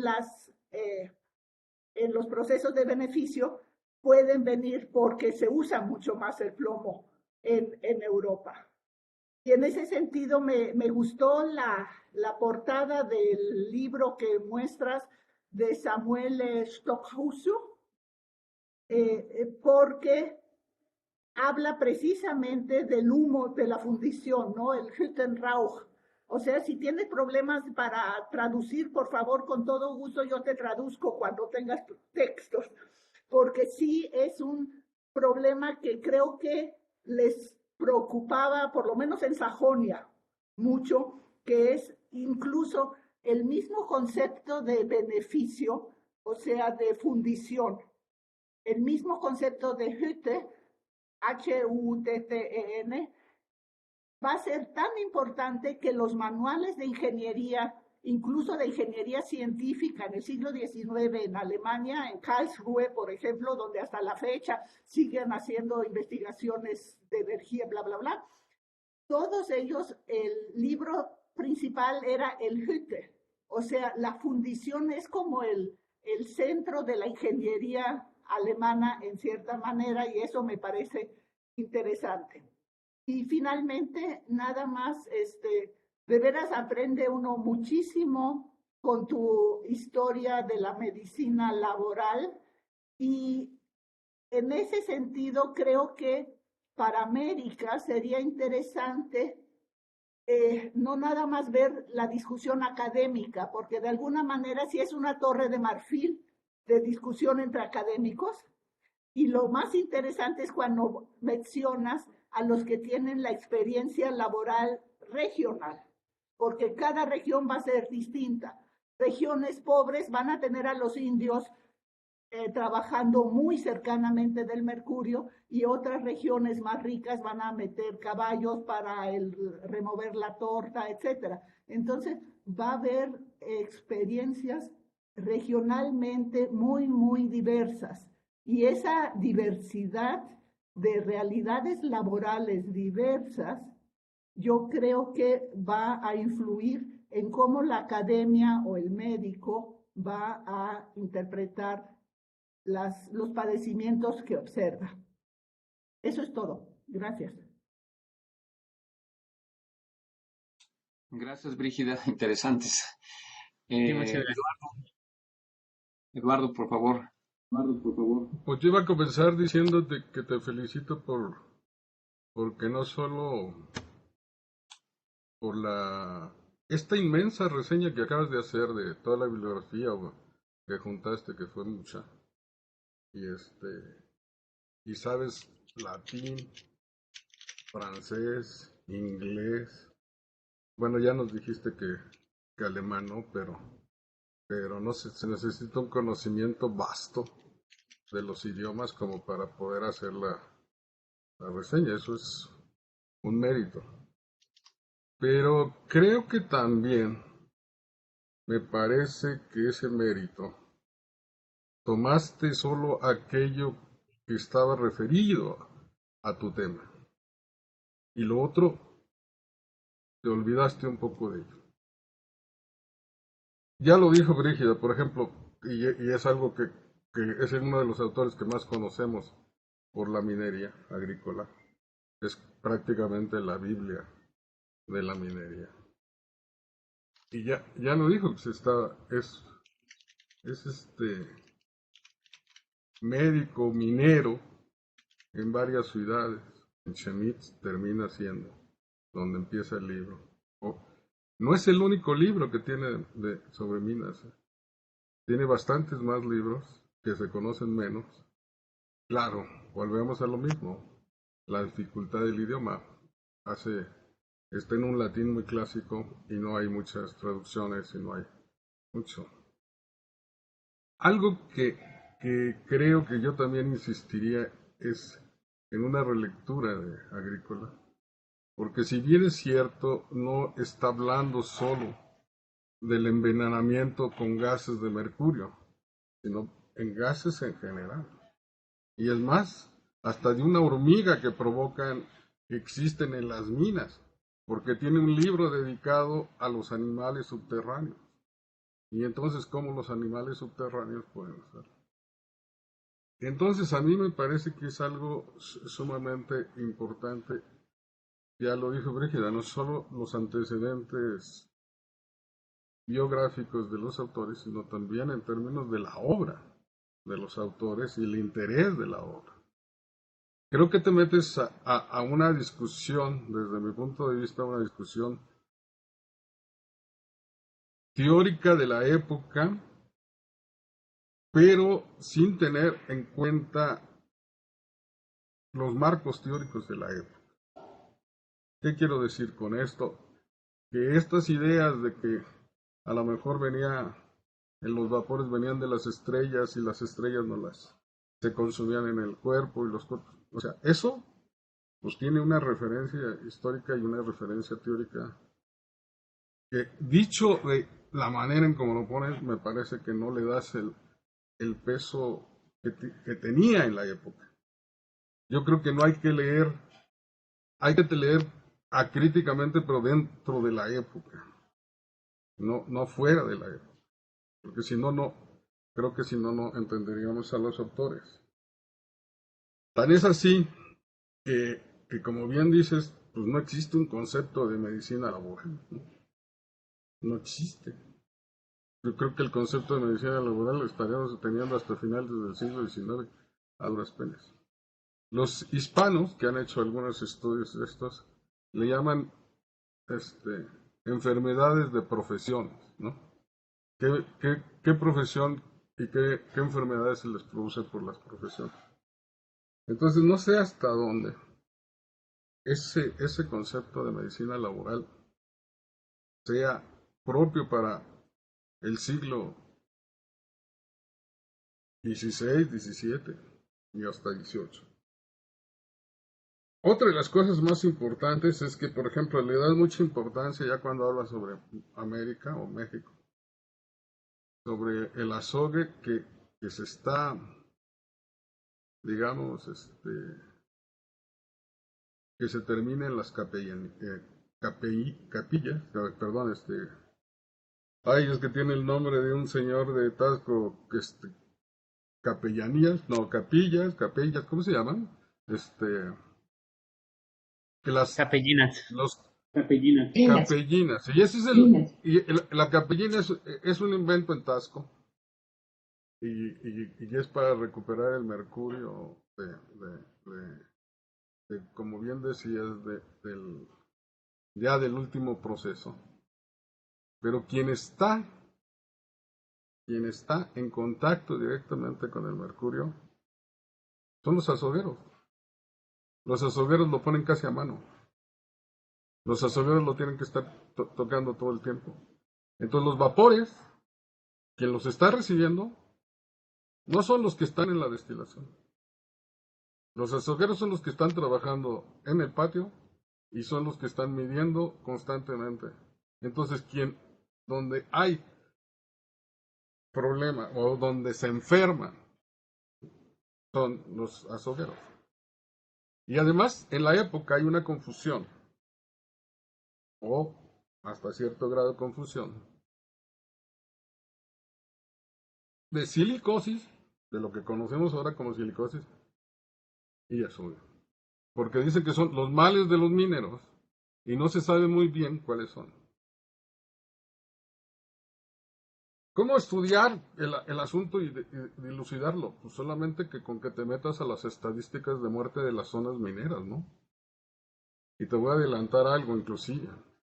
Los arqueólogos en Querétaro, hay un par de arqueólogos, Alberto Herrera y Elizabeth Mejía, que también tuvimos nosotros azogue local, pues han estudiado, por ejemplo, momias intoxicadas de azogue, ¿no? De mercurio. O cinabrio, como también se le dice. Entonces, me parece que no comparto mucho la idea de tus ciclos, porque además son como ciclos de una medicina que cada vez se va haciendo profesional, sin duda. Pero yo creo que en México, no solo en México, en toda América, alternativas médicas también había para ellos. Y a esa parte no la estás tocando, ¿no? O sea, y me parece que si vas a ver la enfermedad, las estás viendo como la causa de la enfermedad, pero no la solución de las enfermedades. Y solo lo mencionas, solo para al principio, y me da mucho gusto que tengas más claridad que tu escrito en el término de la sífilis, porque lo primero que vi con tu texto es el asunto de la sífilis, y lo que hice inmediatamente fue googlearlo, y me aparecieron una cantidad de manuales que me quedaron sorprendidos. Inclusive hasta un manual de Zaragoza del siglo XVII, manuscrito, ¿no?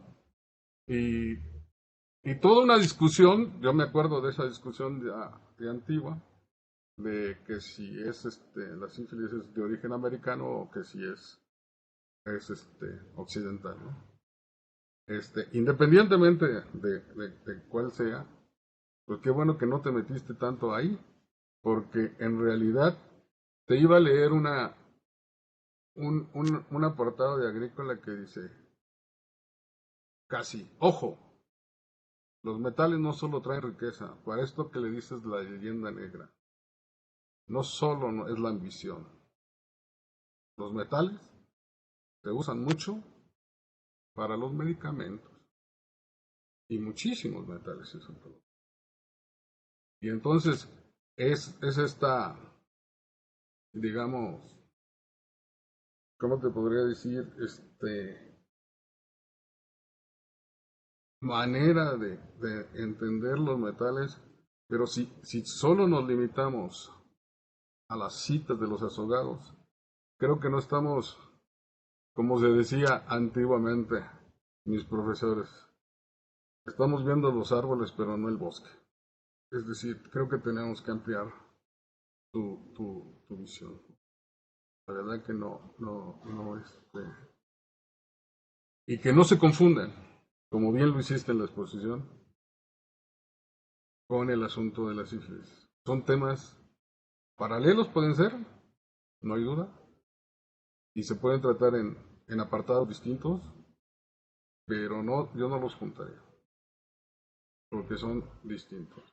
Y ahí, en los manuales, tienes una gran cantidad de manera como usan los vapores en emplastes para la enfermedad y cómo eso durará, estoy casi seguro, que hasta el descubrimiento de la penicilina después casi de la Segunda Guerra Mundial. Es decir, pues esa es la historia de ese tipo de enfermedad. Pues muchísimas gracias y les pido una disculpa, pero me tengo que retirar y y es una lástima porque bueno, los invito a todos. Muchísimas gracias, Brígida. Yo creo que hablo contigo algún día de estos, porque estás, por supuesto que estás incluida dentro de eres parte del ciclo de conferencias sobre el litio que vamos a tener en octubre y ya te daré muchísimos más detalles de él. Ya nos aceptaron los ponentes, ya tenemos una bibliografía, ya tenemos una buena cantidad de trabajo. Nos falta ciertos detalles de la invitación. Y muchísimas gracias a todos, pero discúlpenme, pero me tengo que retirar. Tengo otro compromiso igual de importante como este. Y muchas gracias por tu ponencia. Gracias, Brígida, gracias, Eduardo. Vamos a dar a Jorge y luego para ir despidiendo.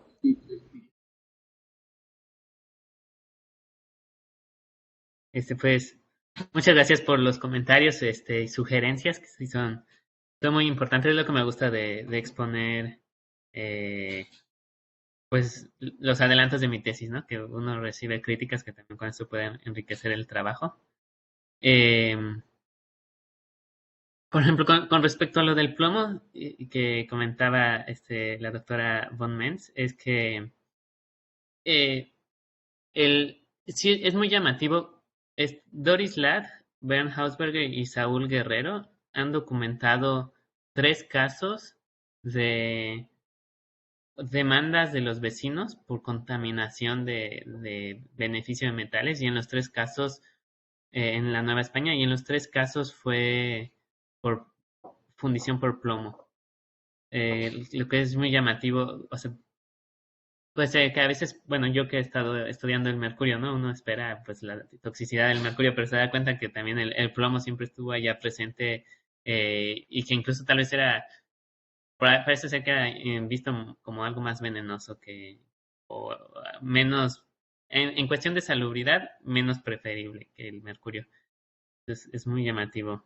Y de hecho, Saúl Guerrero, él insiste mucho en su tesis que no olvidar la parte del plomo en América, que también cree que hubo un periodo estudiando las cajas reales hacia finales del siglo XVII, donde incluso más plata pudo haberse sacado de la vía del plomo. Entonces, pues sí, es una cosa que me llama la atención.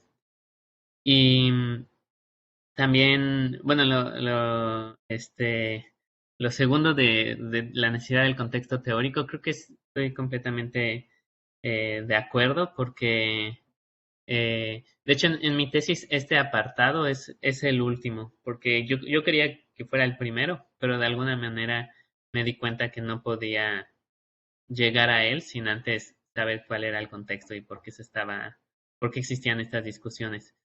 Y justamente en la primera parte, el primer capítulo, hablo de las ideas de los metales y cómo las ideas de los metales fueron cambiando. Y luego en la segunda parte, de las ideas del mercurio y su efecto en la salud. O sea, a través del morbo gálico se ve claramente cómo van cambiando las ideas del efecto del mercurio en la salud. Porque los médicos cambiaban sus técnicas, aunque los ungüentos se usan desde el siglo XVI, ungüentos y saumerios que les llaman fumigaciones de mercurio básicamente. En el siglo XVII empiezan a usar sales mercuriales, en el siglo XVIII empiezan a usar recetas secretas, entonces se publicaba una receta secreta y que nadie conocía, pero entonces tenías que ir y comprársela al médico en su botica. Y ese cambio de técnica se ve reflejado también en un cambio de idea de cómo el mercurio afecta. Y finalmente eso es lo que a la hora de estudiar el siglo XVIII ya en la minería uno ve que esa idea de la inocuidad del mercurio pues sí impactó en las ideas que se tenían sobre cómo los mineros debían de relacionarse al tratar la sogue. Eh, y bueno, también de parte de la curación de la enfermedad, el último apartado es de todas las miles maneras en que se trataba la enfermedad cuando llegaba alguna persona azogada. De todas, la más generalizada parece haber sido darse un tiempo, o sea, salir, dejar el trabajo minero e irse a hacer otra cosa. Se usaba en Almadén, se usaba por los beneficiadores, en Huancavelica, incluso en Huancavelica había una mita, como en Potosí, pero la mita de Huancavelica era bimensual, no era anual. Y la idea de origen que fuera bimensual era que era el tiempo para que los mitayos se azogaran y luego se fueran a desazogar. Eh, es como la práctica más común. Y ciertamente manuales de la sífilis son cientos y cientos. Hay un francés en 1740 escribió un manual, Jean Astruc, este, que tiene él hizo una lista de todos los libros sobre el morbo gálico que se habían publicado hasta ese entonces, y yo los vi y eran más de uno por año, desde el siglo XVI, eran cientos de textos, y pues ahí consulté varios, pero son tantos cientos que es imposible consultarlos todos. Llega un momento en el que se empieza a repetir mucho, ¿no? Los libros son muy parecidos, pero sí, a diferencia de la salud de los mineros, la sífilis sí que cautivó la imaginación de los médicos, en parte porque, pues al final de cuentas, el trabajo de la minería de mercurio, pues está muy reducido a ciertas minas, muy geográficamente. Generalmente los que los padecen eran trabajadores de clase baja. En cambio, la sífilis le daba a la gente de todas las clases, en todos lados. Y creo que eso cautivaba más el interés de los médicos. Eh, sí. Y bueno, agradezco muchísimo los comentarios. Eh, no sé si quieren comentar algo.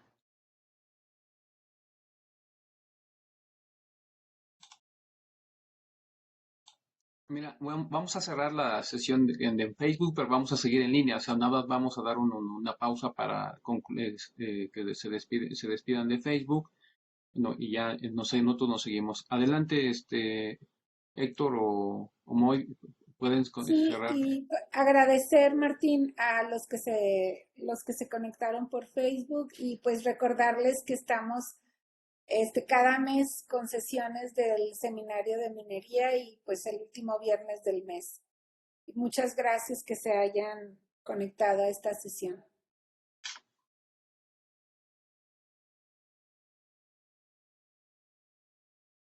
Y Bueno, bueno, pues, creo que hay muchos participantes por ahí, Martín. Bueno, pues seguimos, José Luis había pedido la palabra, entonces no sé si hay alguien más después de José Luis, bueno, pero adelante José Luis, por favor. Sí, buenos días. Pues primero felicitar a Jorge por su estupenda presentación, muy enriquecedora, sobre todo para los que somos neófitos en el tema. Pues bueno, a mí me sirvió de mucho para conocer más acerca del mercurio, ¿no? Y sus usos eh, en tanto en la minería, en tanto a la cuestión de la medicina.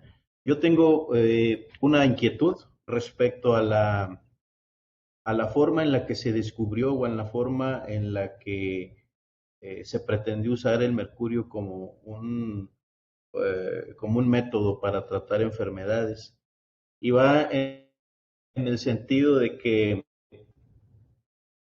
según lo que tú presentas, parece que el conocimiento acerca de este tratamiento, pues no hasta la antigüedad, que ya desde los griegos posiblemente ya se tenga un conocimiento al respecto y se le pretenda dar estos usos, pero me parece que también eh, no se pudiese haber alguna raíz de tipo oriental, porque recuerdo en una película que no sé qué emperador chino estaba por ahí consumiendo cápsulas de mercurio. Entonces, no sé qué tanta influencia haya tenido, por ejemplo, la medicina oriental dentro de estas prácticas, ¿no? Que se van a hacer presentes en las sociedades, pues bueno, primero en la hispana y luego en la novohispana, ¿no?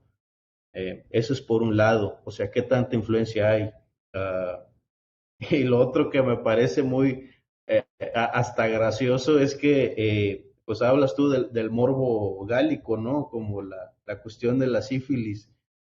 No sé si sea el mismo que lo que se llama el mal francés, y me da risa porque pues todos se lo achacan a los franceses, ¿verdad? Digo, no sé en Francia cómo se le llama a este mismo padecimiento, si le digan el morbo hispano o el morbo anglo, ¿no? Para desmarcarse un poco de esa situación. Y eso es en general, ¿verdad? Hacerte esa pregunta para ver si tienes un poco más de información respecto a la influencia asiática que pudo haber existido, porque no vi que se comentara eso en la exposición. Y bueno, nuevamente felicitarte, Jorge, por tu excelente participación. Sí, ¿alguien más? Creo que Belén No, por favor. estaba, y no sé si Margarita.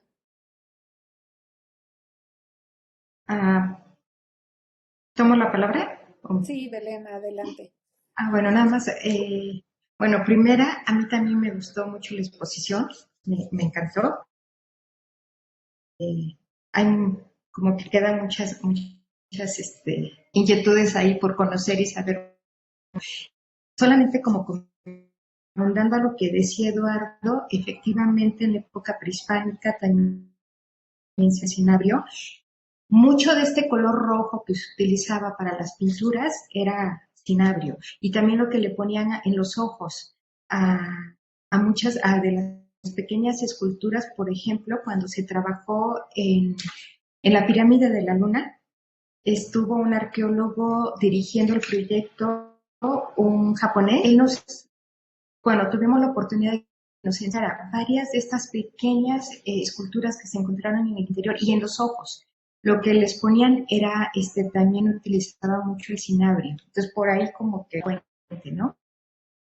En el caso de cómo se hace, para el caso de, en el siglo XVIII, la condesa de Miravalle mantuvo una correspondencia muy nutrida con Pedro Romero de Terreros. No sé y desconozco si había algo que tuviera que ver con esto, pero ella mandaba siempre muchos consejos y recetas de medicina tradicional para varias de las enfermedades que habían acá. Entonces, a lo mejor por ahí, no sé, pudiera haber algo también, no para ahorita, porque ya tienes demasiadas cosas encima, pero bueno, es una información que ahí te la paso si algún día quieres ampliar, ¿no? Ya ya que termines el doctorado y todo. Y en Almadén, a mí me llamó mucho la atención que la fuente pública que estaba en el centro de la plaza principal del pueblo estaba llena, la llenaban con mercurio líquido para que los niños jugaran. Ellos han hecho ahí un museo de medicina y tienen un archivo. Entonces, no sé, a lo mejor pudieras encontrar también algo de información. Por ahí ya le dejo y le doy la palabra a Margarita.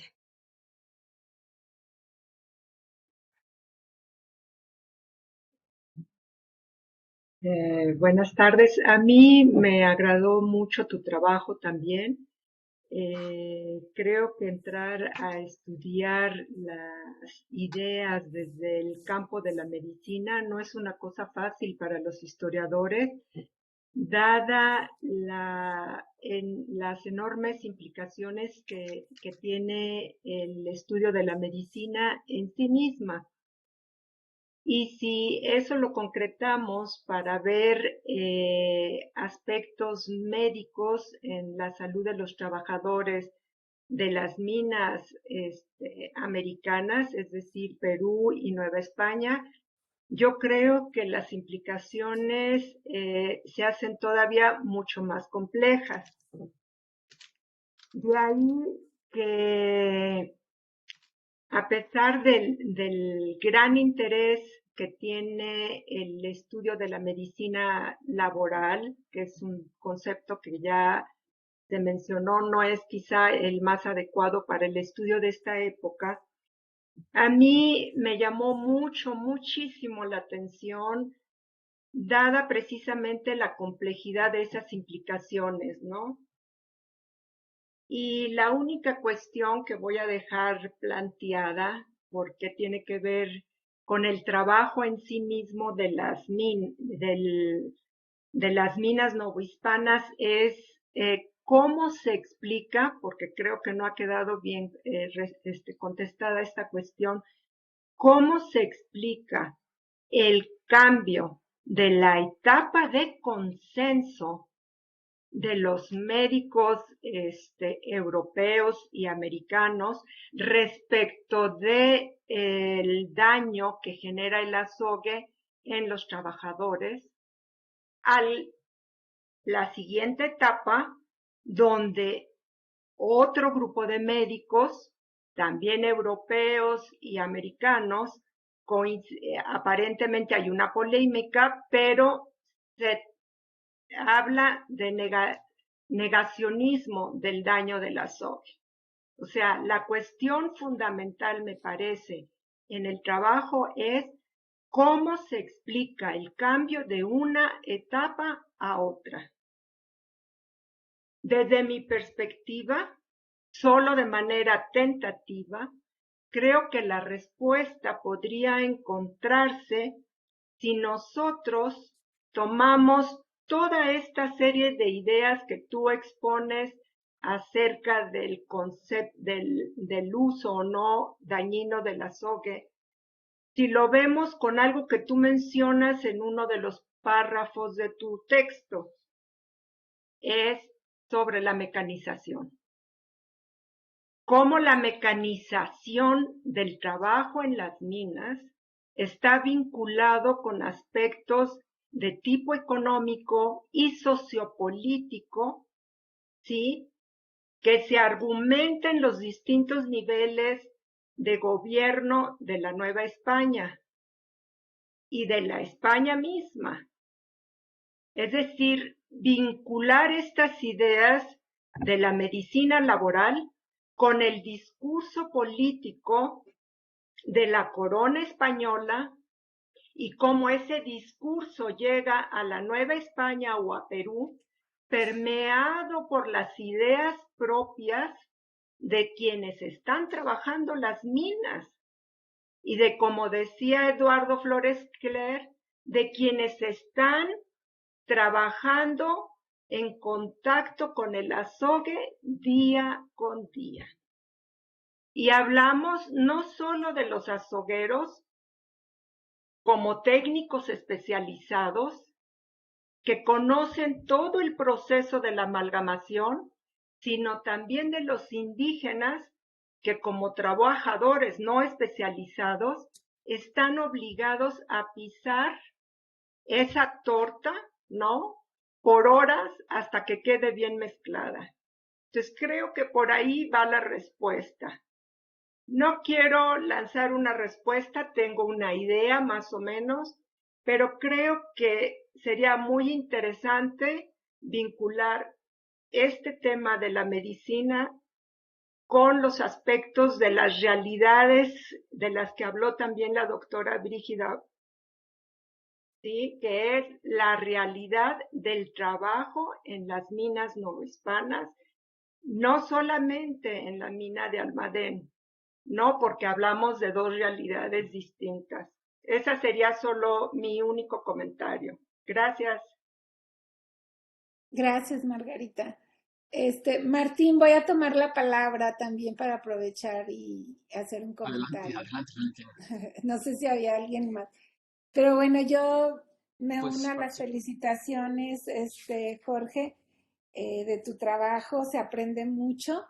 Y bueno, yo no sé qué tanto sea posible, ¿no? Dado que no somos médicos y bueno, tú tampoco, pero cuando yo escucho que nos narras cómo se describen las enfermedades y los síntomas, etcétera, a mí me entra así como una especie de desesperación. Quisiera que alguien me lo tradujera en términos de lo que ahora se conoce de la medicina, es decir, esta parte real de lo que describían los médicos en la antigüedad, los minerólogos en la antigüedad, pero finalmente ahora qué significaba eso de los vómitos o eso de los temblores, o sea, un poco que sí tengamos certeza real o bueno, actual de lo que se sabe que el mercurio provoca, es decir, sí afectaba el sistema nervioso por esto y por esto y por esto. Creo que es lo que a mí me gustaría también escuchar, porque me desespera mucho estar escuchando o estar leyendo todo lo que escribían los antiguos médicos, pero al final eso en que, ¿cómo lo podemos traducir? Porque creo que no eran fantasías, o sea, una parte pues no tenían los instrumentos y el avance de la ciencia que hoy tenemos, no eran sus fantasías, estaban observando cosas, pero eso cómo lo traducimos hoy, yo digo que sí sería útil un poquito que entraras ahí a esto. Y luego, otro de los aspectos, yo sé que tú estás muy concentrado en las obras publicadas, en los libros científicos de de la época, ¿no? Las descripciones.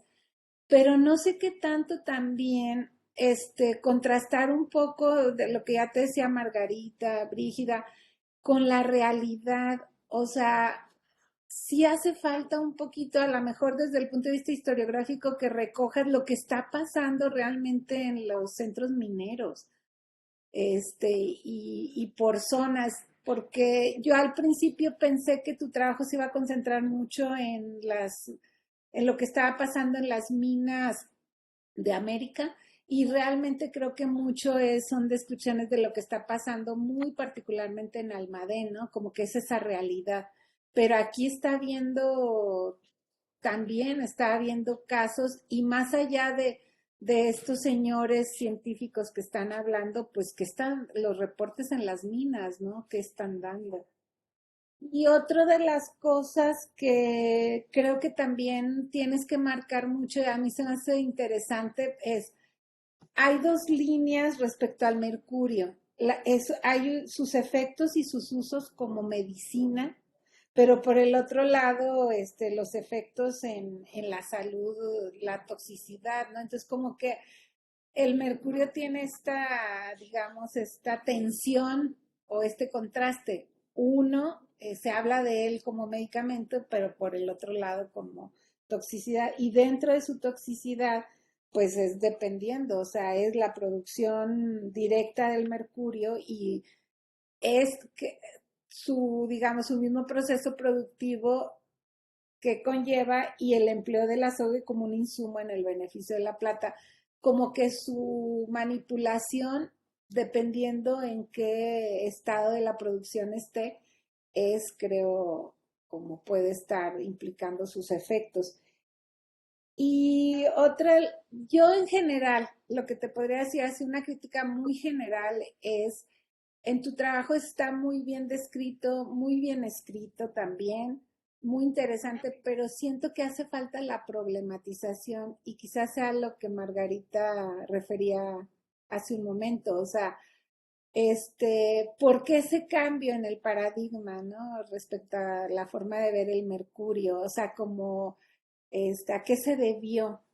O sea, que hay atrás intereses económicos, políticos, o sea, porque en determinado momento sí se hablaba muy de manera muy, no sé si inocente, pero muy descriptiva del mercurio y luego como que no, cambió el discurso, incluso entre mayor se supone avanzó la ciencia, se empezaron a negar los efectos del mercurio y realmente tenían razón desde el punto científico o era realmente con toda la intención, como ahora, ¿no? Todos los efectos ambientales y muchas cosas que nos afectan la salud se niegan olímpicamente, pero sabemos que hay detrás muchos intereses al respecto, ¿no? Entonces, quizá en tu texto yo siento que hace falta, no me quiero ver mucho como profesora, pero no conozco el resto de tu tesis, pero como que a mí me hizo falta tus preguntas de investigación o tu problematización frente a este tema que sin lugar a dudas es muy interesante y que has hecho un trabajo muy, muy importante y que hay que reconocer, ¿no? Pero meterle ahora esto de las preguntas, ¿no? Sería interesante. Y bueno, pues eso es lo que yo quería decir. Pues ya hay varias preguntas.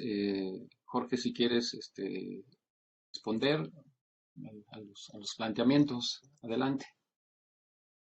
Eh, claro, sí, y de nuevo muchas gracias por los comentarios, las críticas, que sí me abren perspectivas. Pues empezando un poco por lo que decía José Luis, eh, pues en realidad los griegos, igual que en el caso de América prehispánica, el valor uso que le daban al mercurio era principalmente cinabrio, como pintura.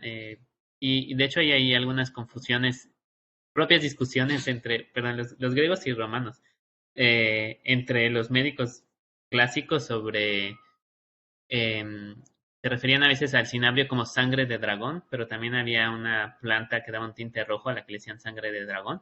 Entonces ahí hay ya discusiones de si, no, pero esa sangre de dragón no la vayan a dar por los ojos, porque si ponen cinabrio por los ojos van a quedar ciegos. Plinio se refería con sangre de dragón no al cinabrio, sino a esa cosa. Y es interesante, pero sí es el valor uso que le están dando es más como tinte. Y ciertamente, lo interesante de la historia de la ciencia es que es la tesis de un historiador, Floris Cohen, de la ciencia, que en realidad en su historia la ciencia con origen en el mundo grecolatino es transcultural, porque hay un momento en el que se abandona casi por completo el desarrollo de esa vertiente más racionalista en Europa y se va al mundo árabe.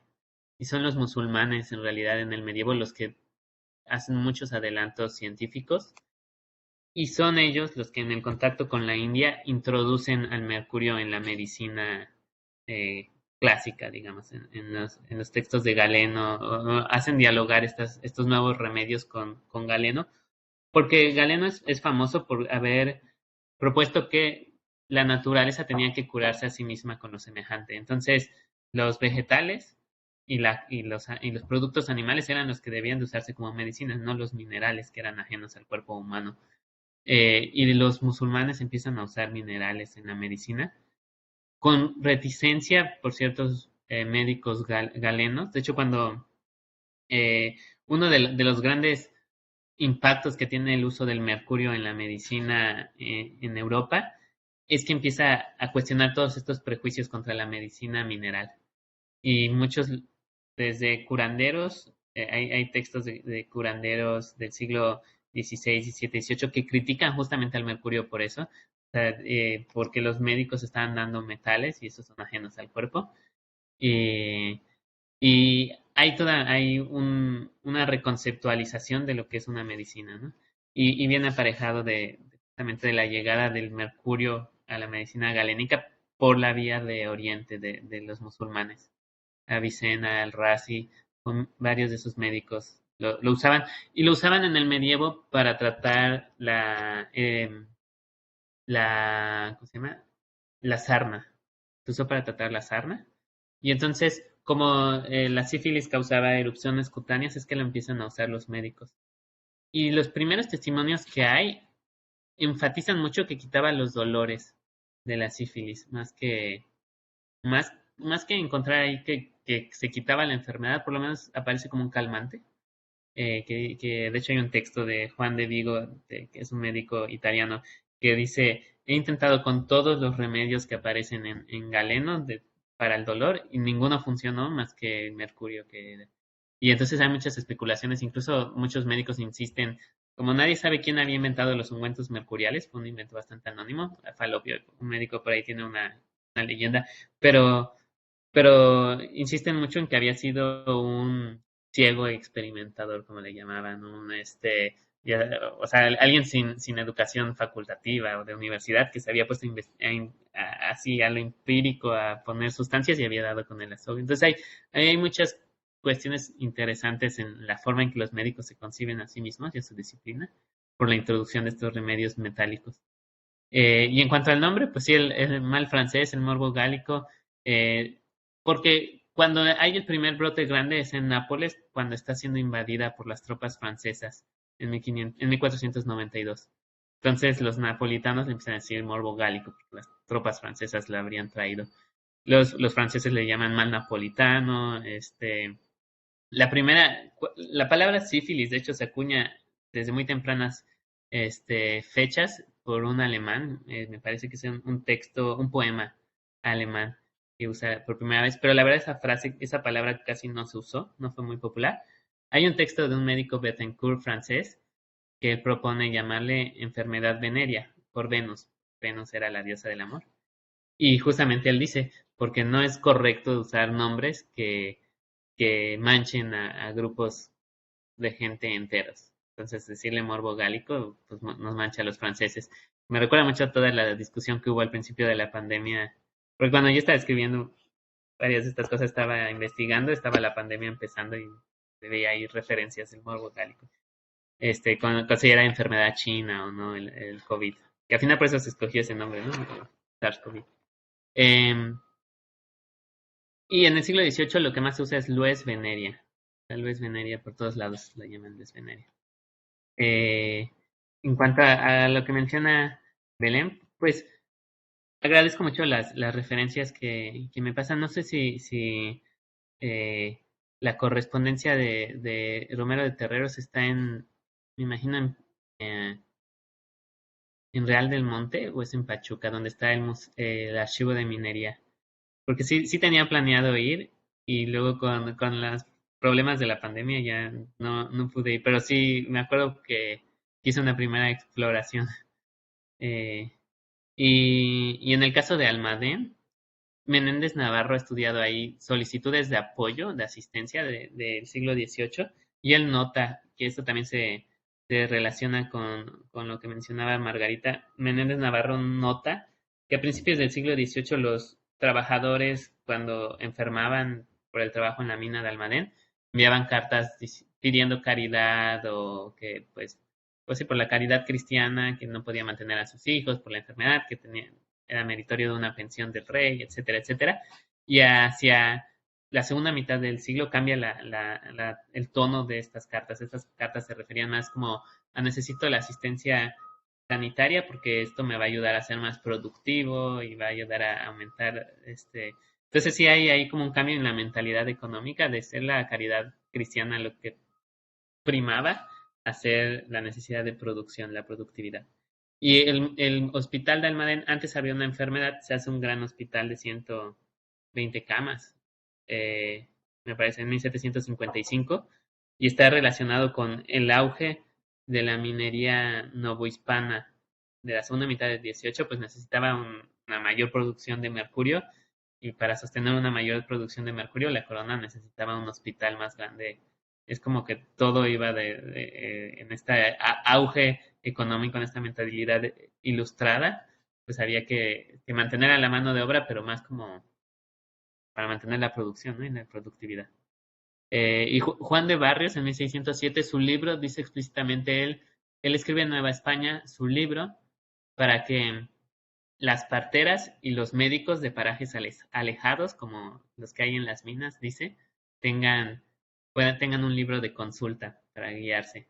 O sea, él está asumiendo que no hay facultativos, lo cual es un hecho, no había médicos facultativos para, pues ni siquiera podían saciar las necesidades médicas de naciones como Inglaterra o países como España, donde había varias universidades. Aquí en México, donde los médicos durante muchos años salieron todos de la Facultad de Medicina de la Universidad de México, pues eran muy pocos, no servían para un tan extenso territorio y definitivamente ahí la medicina tradicional, curanderos, gente con experiencia práctica, los barberos, cirujanos, como que eran los que se encargaban muchas veces de la salud.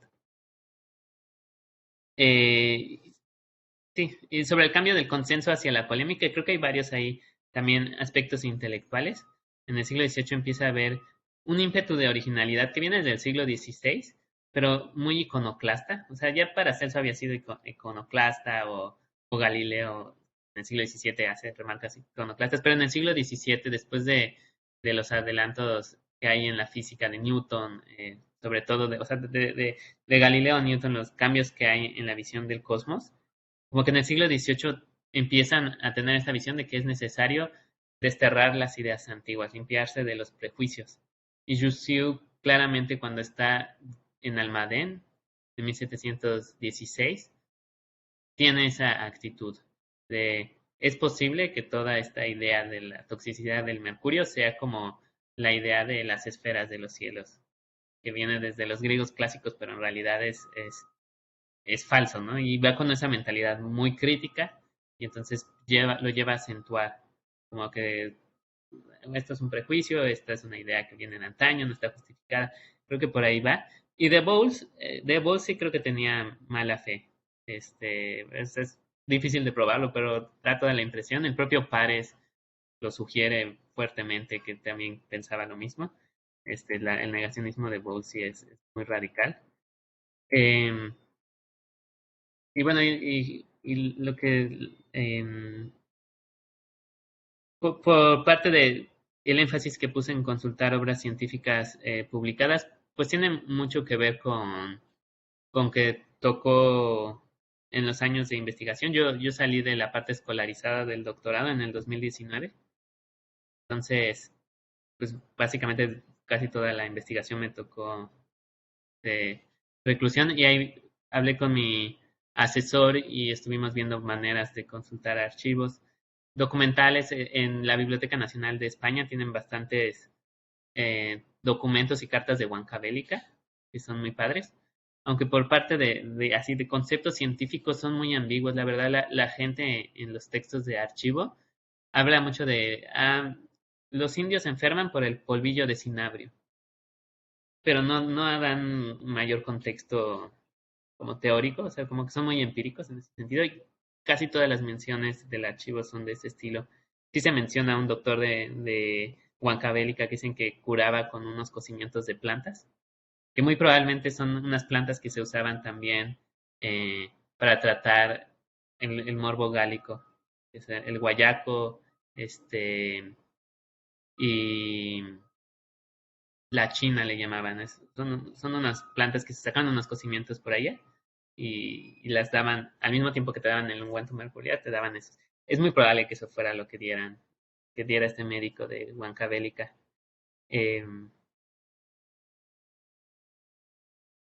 Y bueno, y los efectos del mercurio, como que por un lado es medicina y por el otro es tóxico, eso es muy evidente. En el siglo XVI los médicos son muy cautos al usar las medicinas de mercurio y se refieren siempre al mercurio como un medicamento de último recurso, como un remedio fuerte para una enfermedad fuerte, o es como un poco como nosotros hablaríamos hoy de una quimioterapia, o sea, es como, pues es tóxico, pero al mismo tiempo es lo que hay que hacer. Y empieza a cambiar la propia visión de los venenos, de considerarse una sustancia venenosa porque es sustancial, o sea, porque es inherentemente venenosa. En el siglo XVII se discute mucho justamente que cualquier cosa puede ser venenosa, que si uno toma mucha agua, pues igual se va a morir, y entonces dicen, y el mercurio en pequeñas cantidades pues no es veneno, todo depende de cómo se usa. Eso cambia en el siglo XVII a partir de justamente las experiencias con el mercurio y otros metales en el siglo XVI en la medicina. Y de hecho ya en el siglo XVIII ya la relación de los médicos con el mercurio es completamente opuesta, ya lo ven como si llega alguien con morbo gálico o Luis Veneria, lo primero que tienes que hacer es ir al mercurio, porque pues, ¿para qué retrasas la medicina? Parece que la gente al revés, la gente había ganado mucho miedo a ese tratamiento y la queja constante de los médicos es que a veces les tienen que dar mercurio a los pacientes sin decir que les están dando mercurio porque si no se enojan o también porque había prejuicios sociales, la gente asociaba mucho el tratamiento con la enfermedad y pues la enfermedad tenía todo un campo semántico alrededor que era negativo socialmente, ¿no? Entonces, eh, y bueno, creo que fueron los principales comentarios que tengo apuntados. Y bueno, nuevamente agradezco mucho sus... Levantó la mano Belén, creo que quiere comentar algo. Adelante, Belén. No, en realidad no supe cómo bajar la mano que había levantado antes. Pero bueno, rapidísimo. Sí, el archivo, el microfilm están aquí en Pachuca. Y acabo de ver que uno de los descendientes de la familia que está en el Monte de Piedad se llevó el archivo físico al Monte de Piedad. Voy a preguntar si aceptan que se pueda consultar físicamente ahí. Si me mandas un correíto y me recuerdas la próxima semana, porque luego a mí se me olvida, te digo, porque te ahorraría venir hasta Pachuca, y si no, sí tendría que ser acá. Pues ya, aproveché el comercial, pero ya no soy yo, es que no sé cómo bajarla. Ok. Brígida, que levantó la mano. Adelante.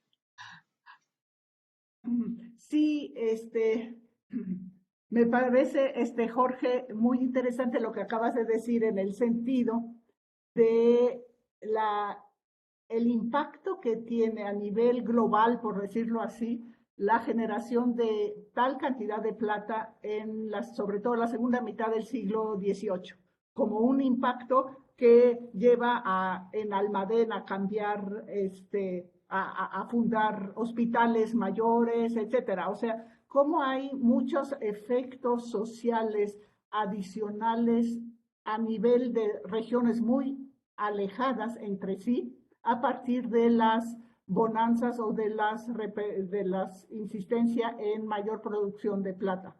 Ahora, lo que me parece interesante es también el cambio de actitud científica que tú subrayas mucho en el 18. O sea, esa crítica a ver los conocimientos anteriores como prejuicios, etcétera, etcétera. Y creo que eso, si bien no todos lo tienen, por ejemplo, Humboldt considera mucho los conocimientos de otras naciones con bastante cuidado en general, sobre todo en el cosmos. Pero yo diría que en el siglo XVIII crece algo, mientras antes los contrastes eran sobre todo religiosos, y era como muy difícil citar a alguien que provenía de un país protestante o hereje desde el punto de vista español. Creo que en el siglo XVIII las rivalidades nacionales llegan a ser tan profundas que también en términos teóricos y científicos se revelan. Y eso tus citas que diste son reveladoras de ese como nacionalismo científico y de, por lo tanto, un antihispanismo que creo que caracteriza todo el liberalismo británico, inglés, alemán, etcétera, del 19. Y entonces eso nos cambia también y nos distorsiona toda nuestra historia económica y social general, porque se ven ya nada más los como prejuicios o como atrasos, todo lo que ocurre en Iberoamérica.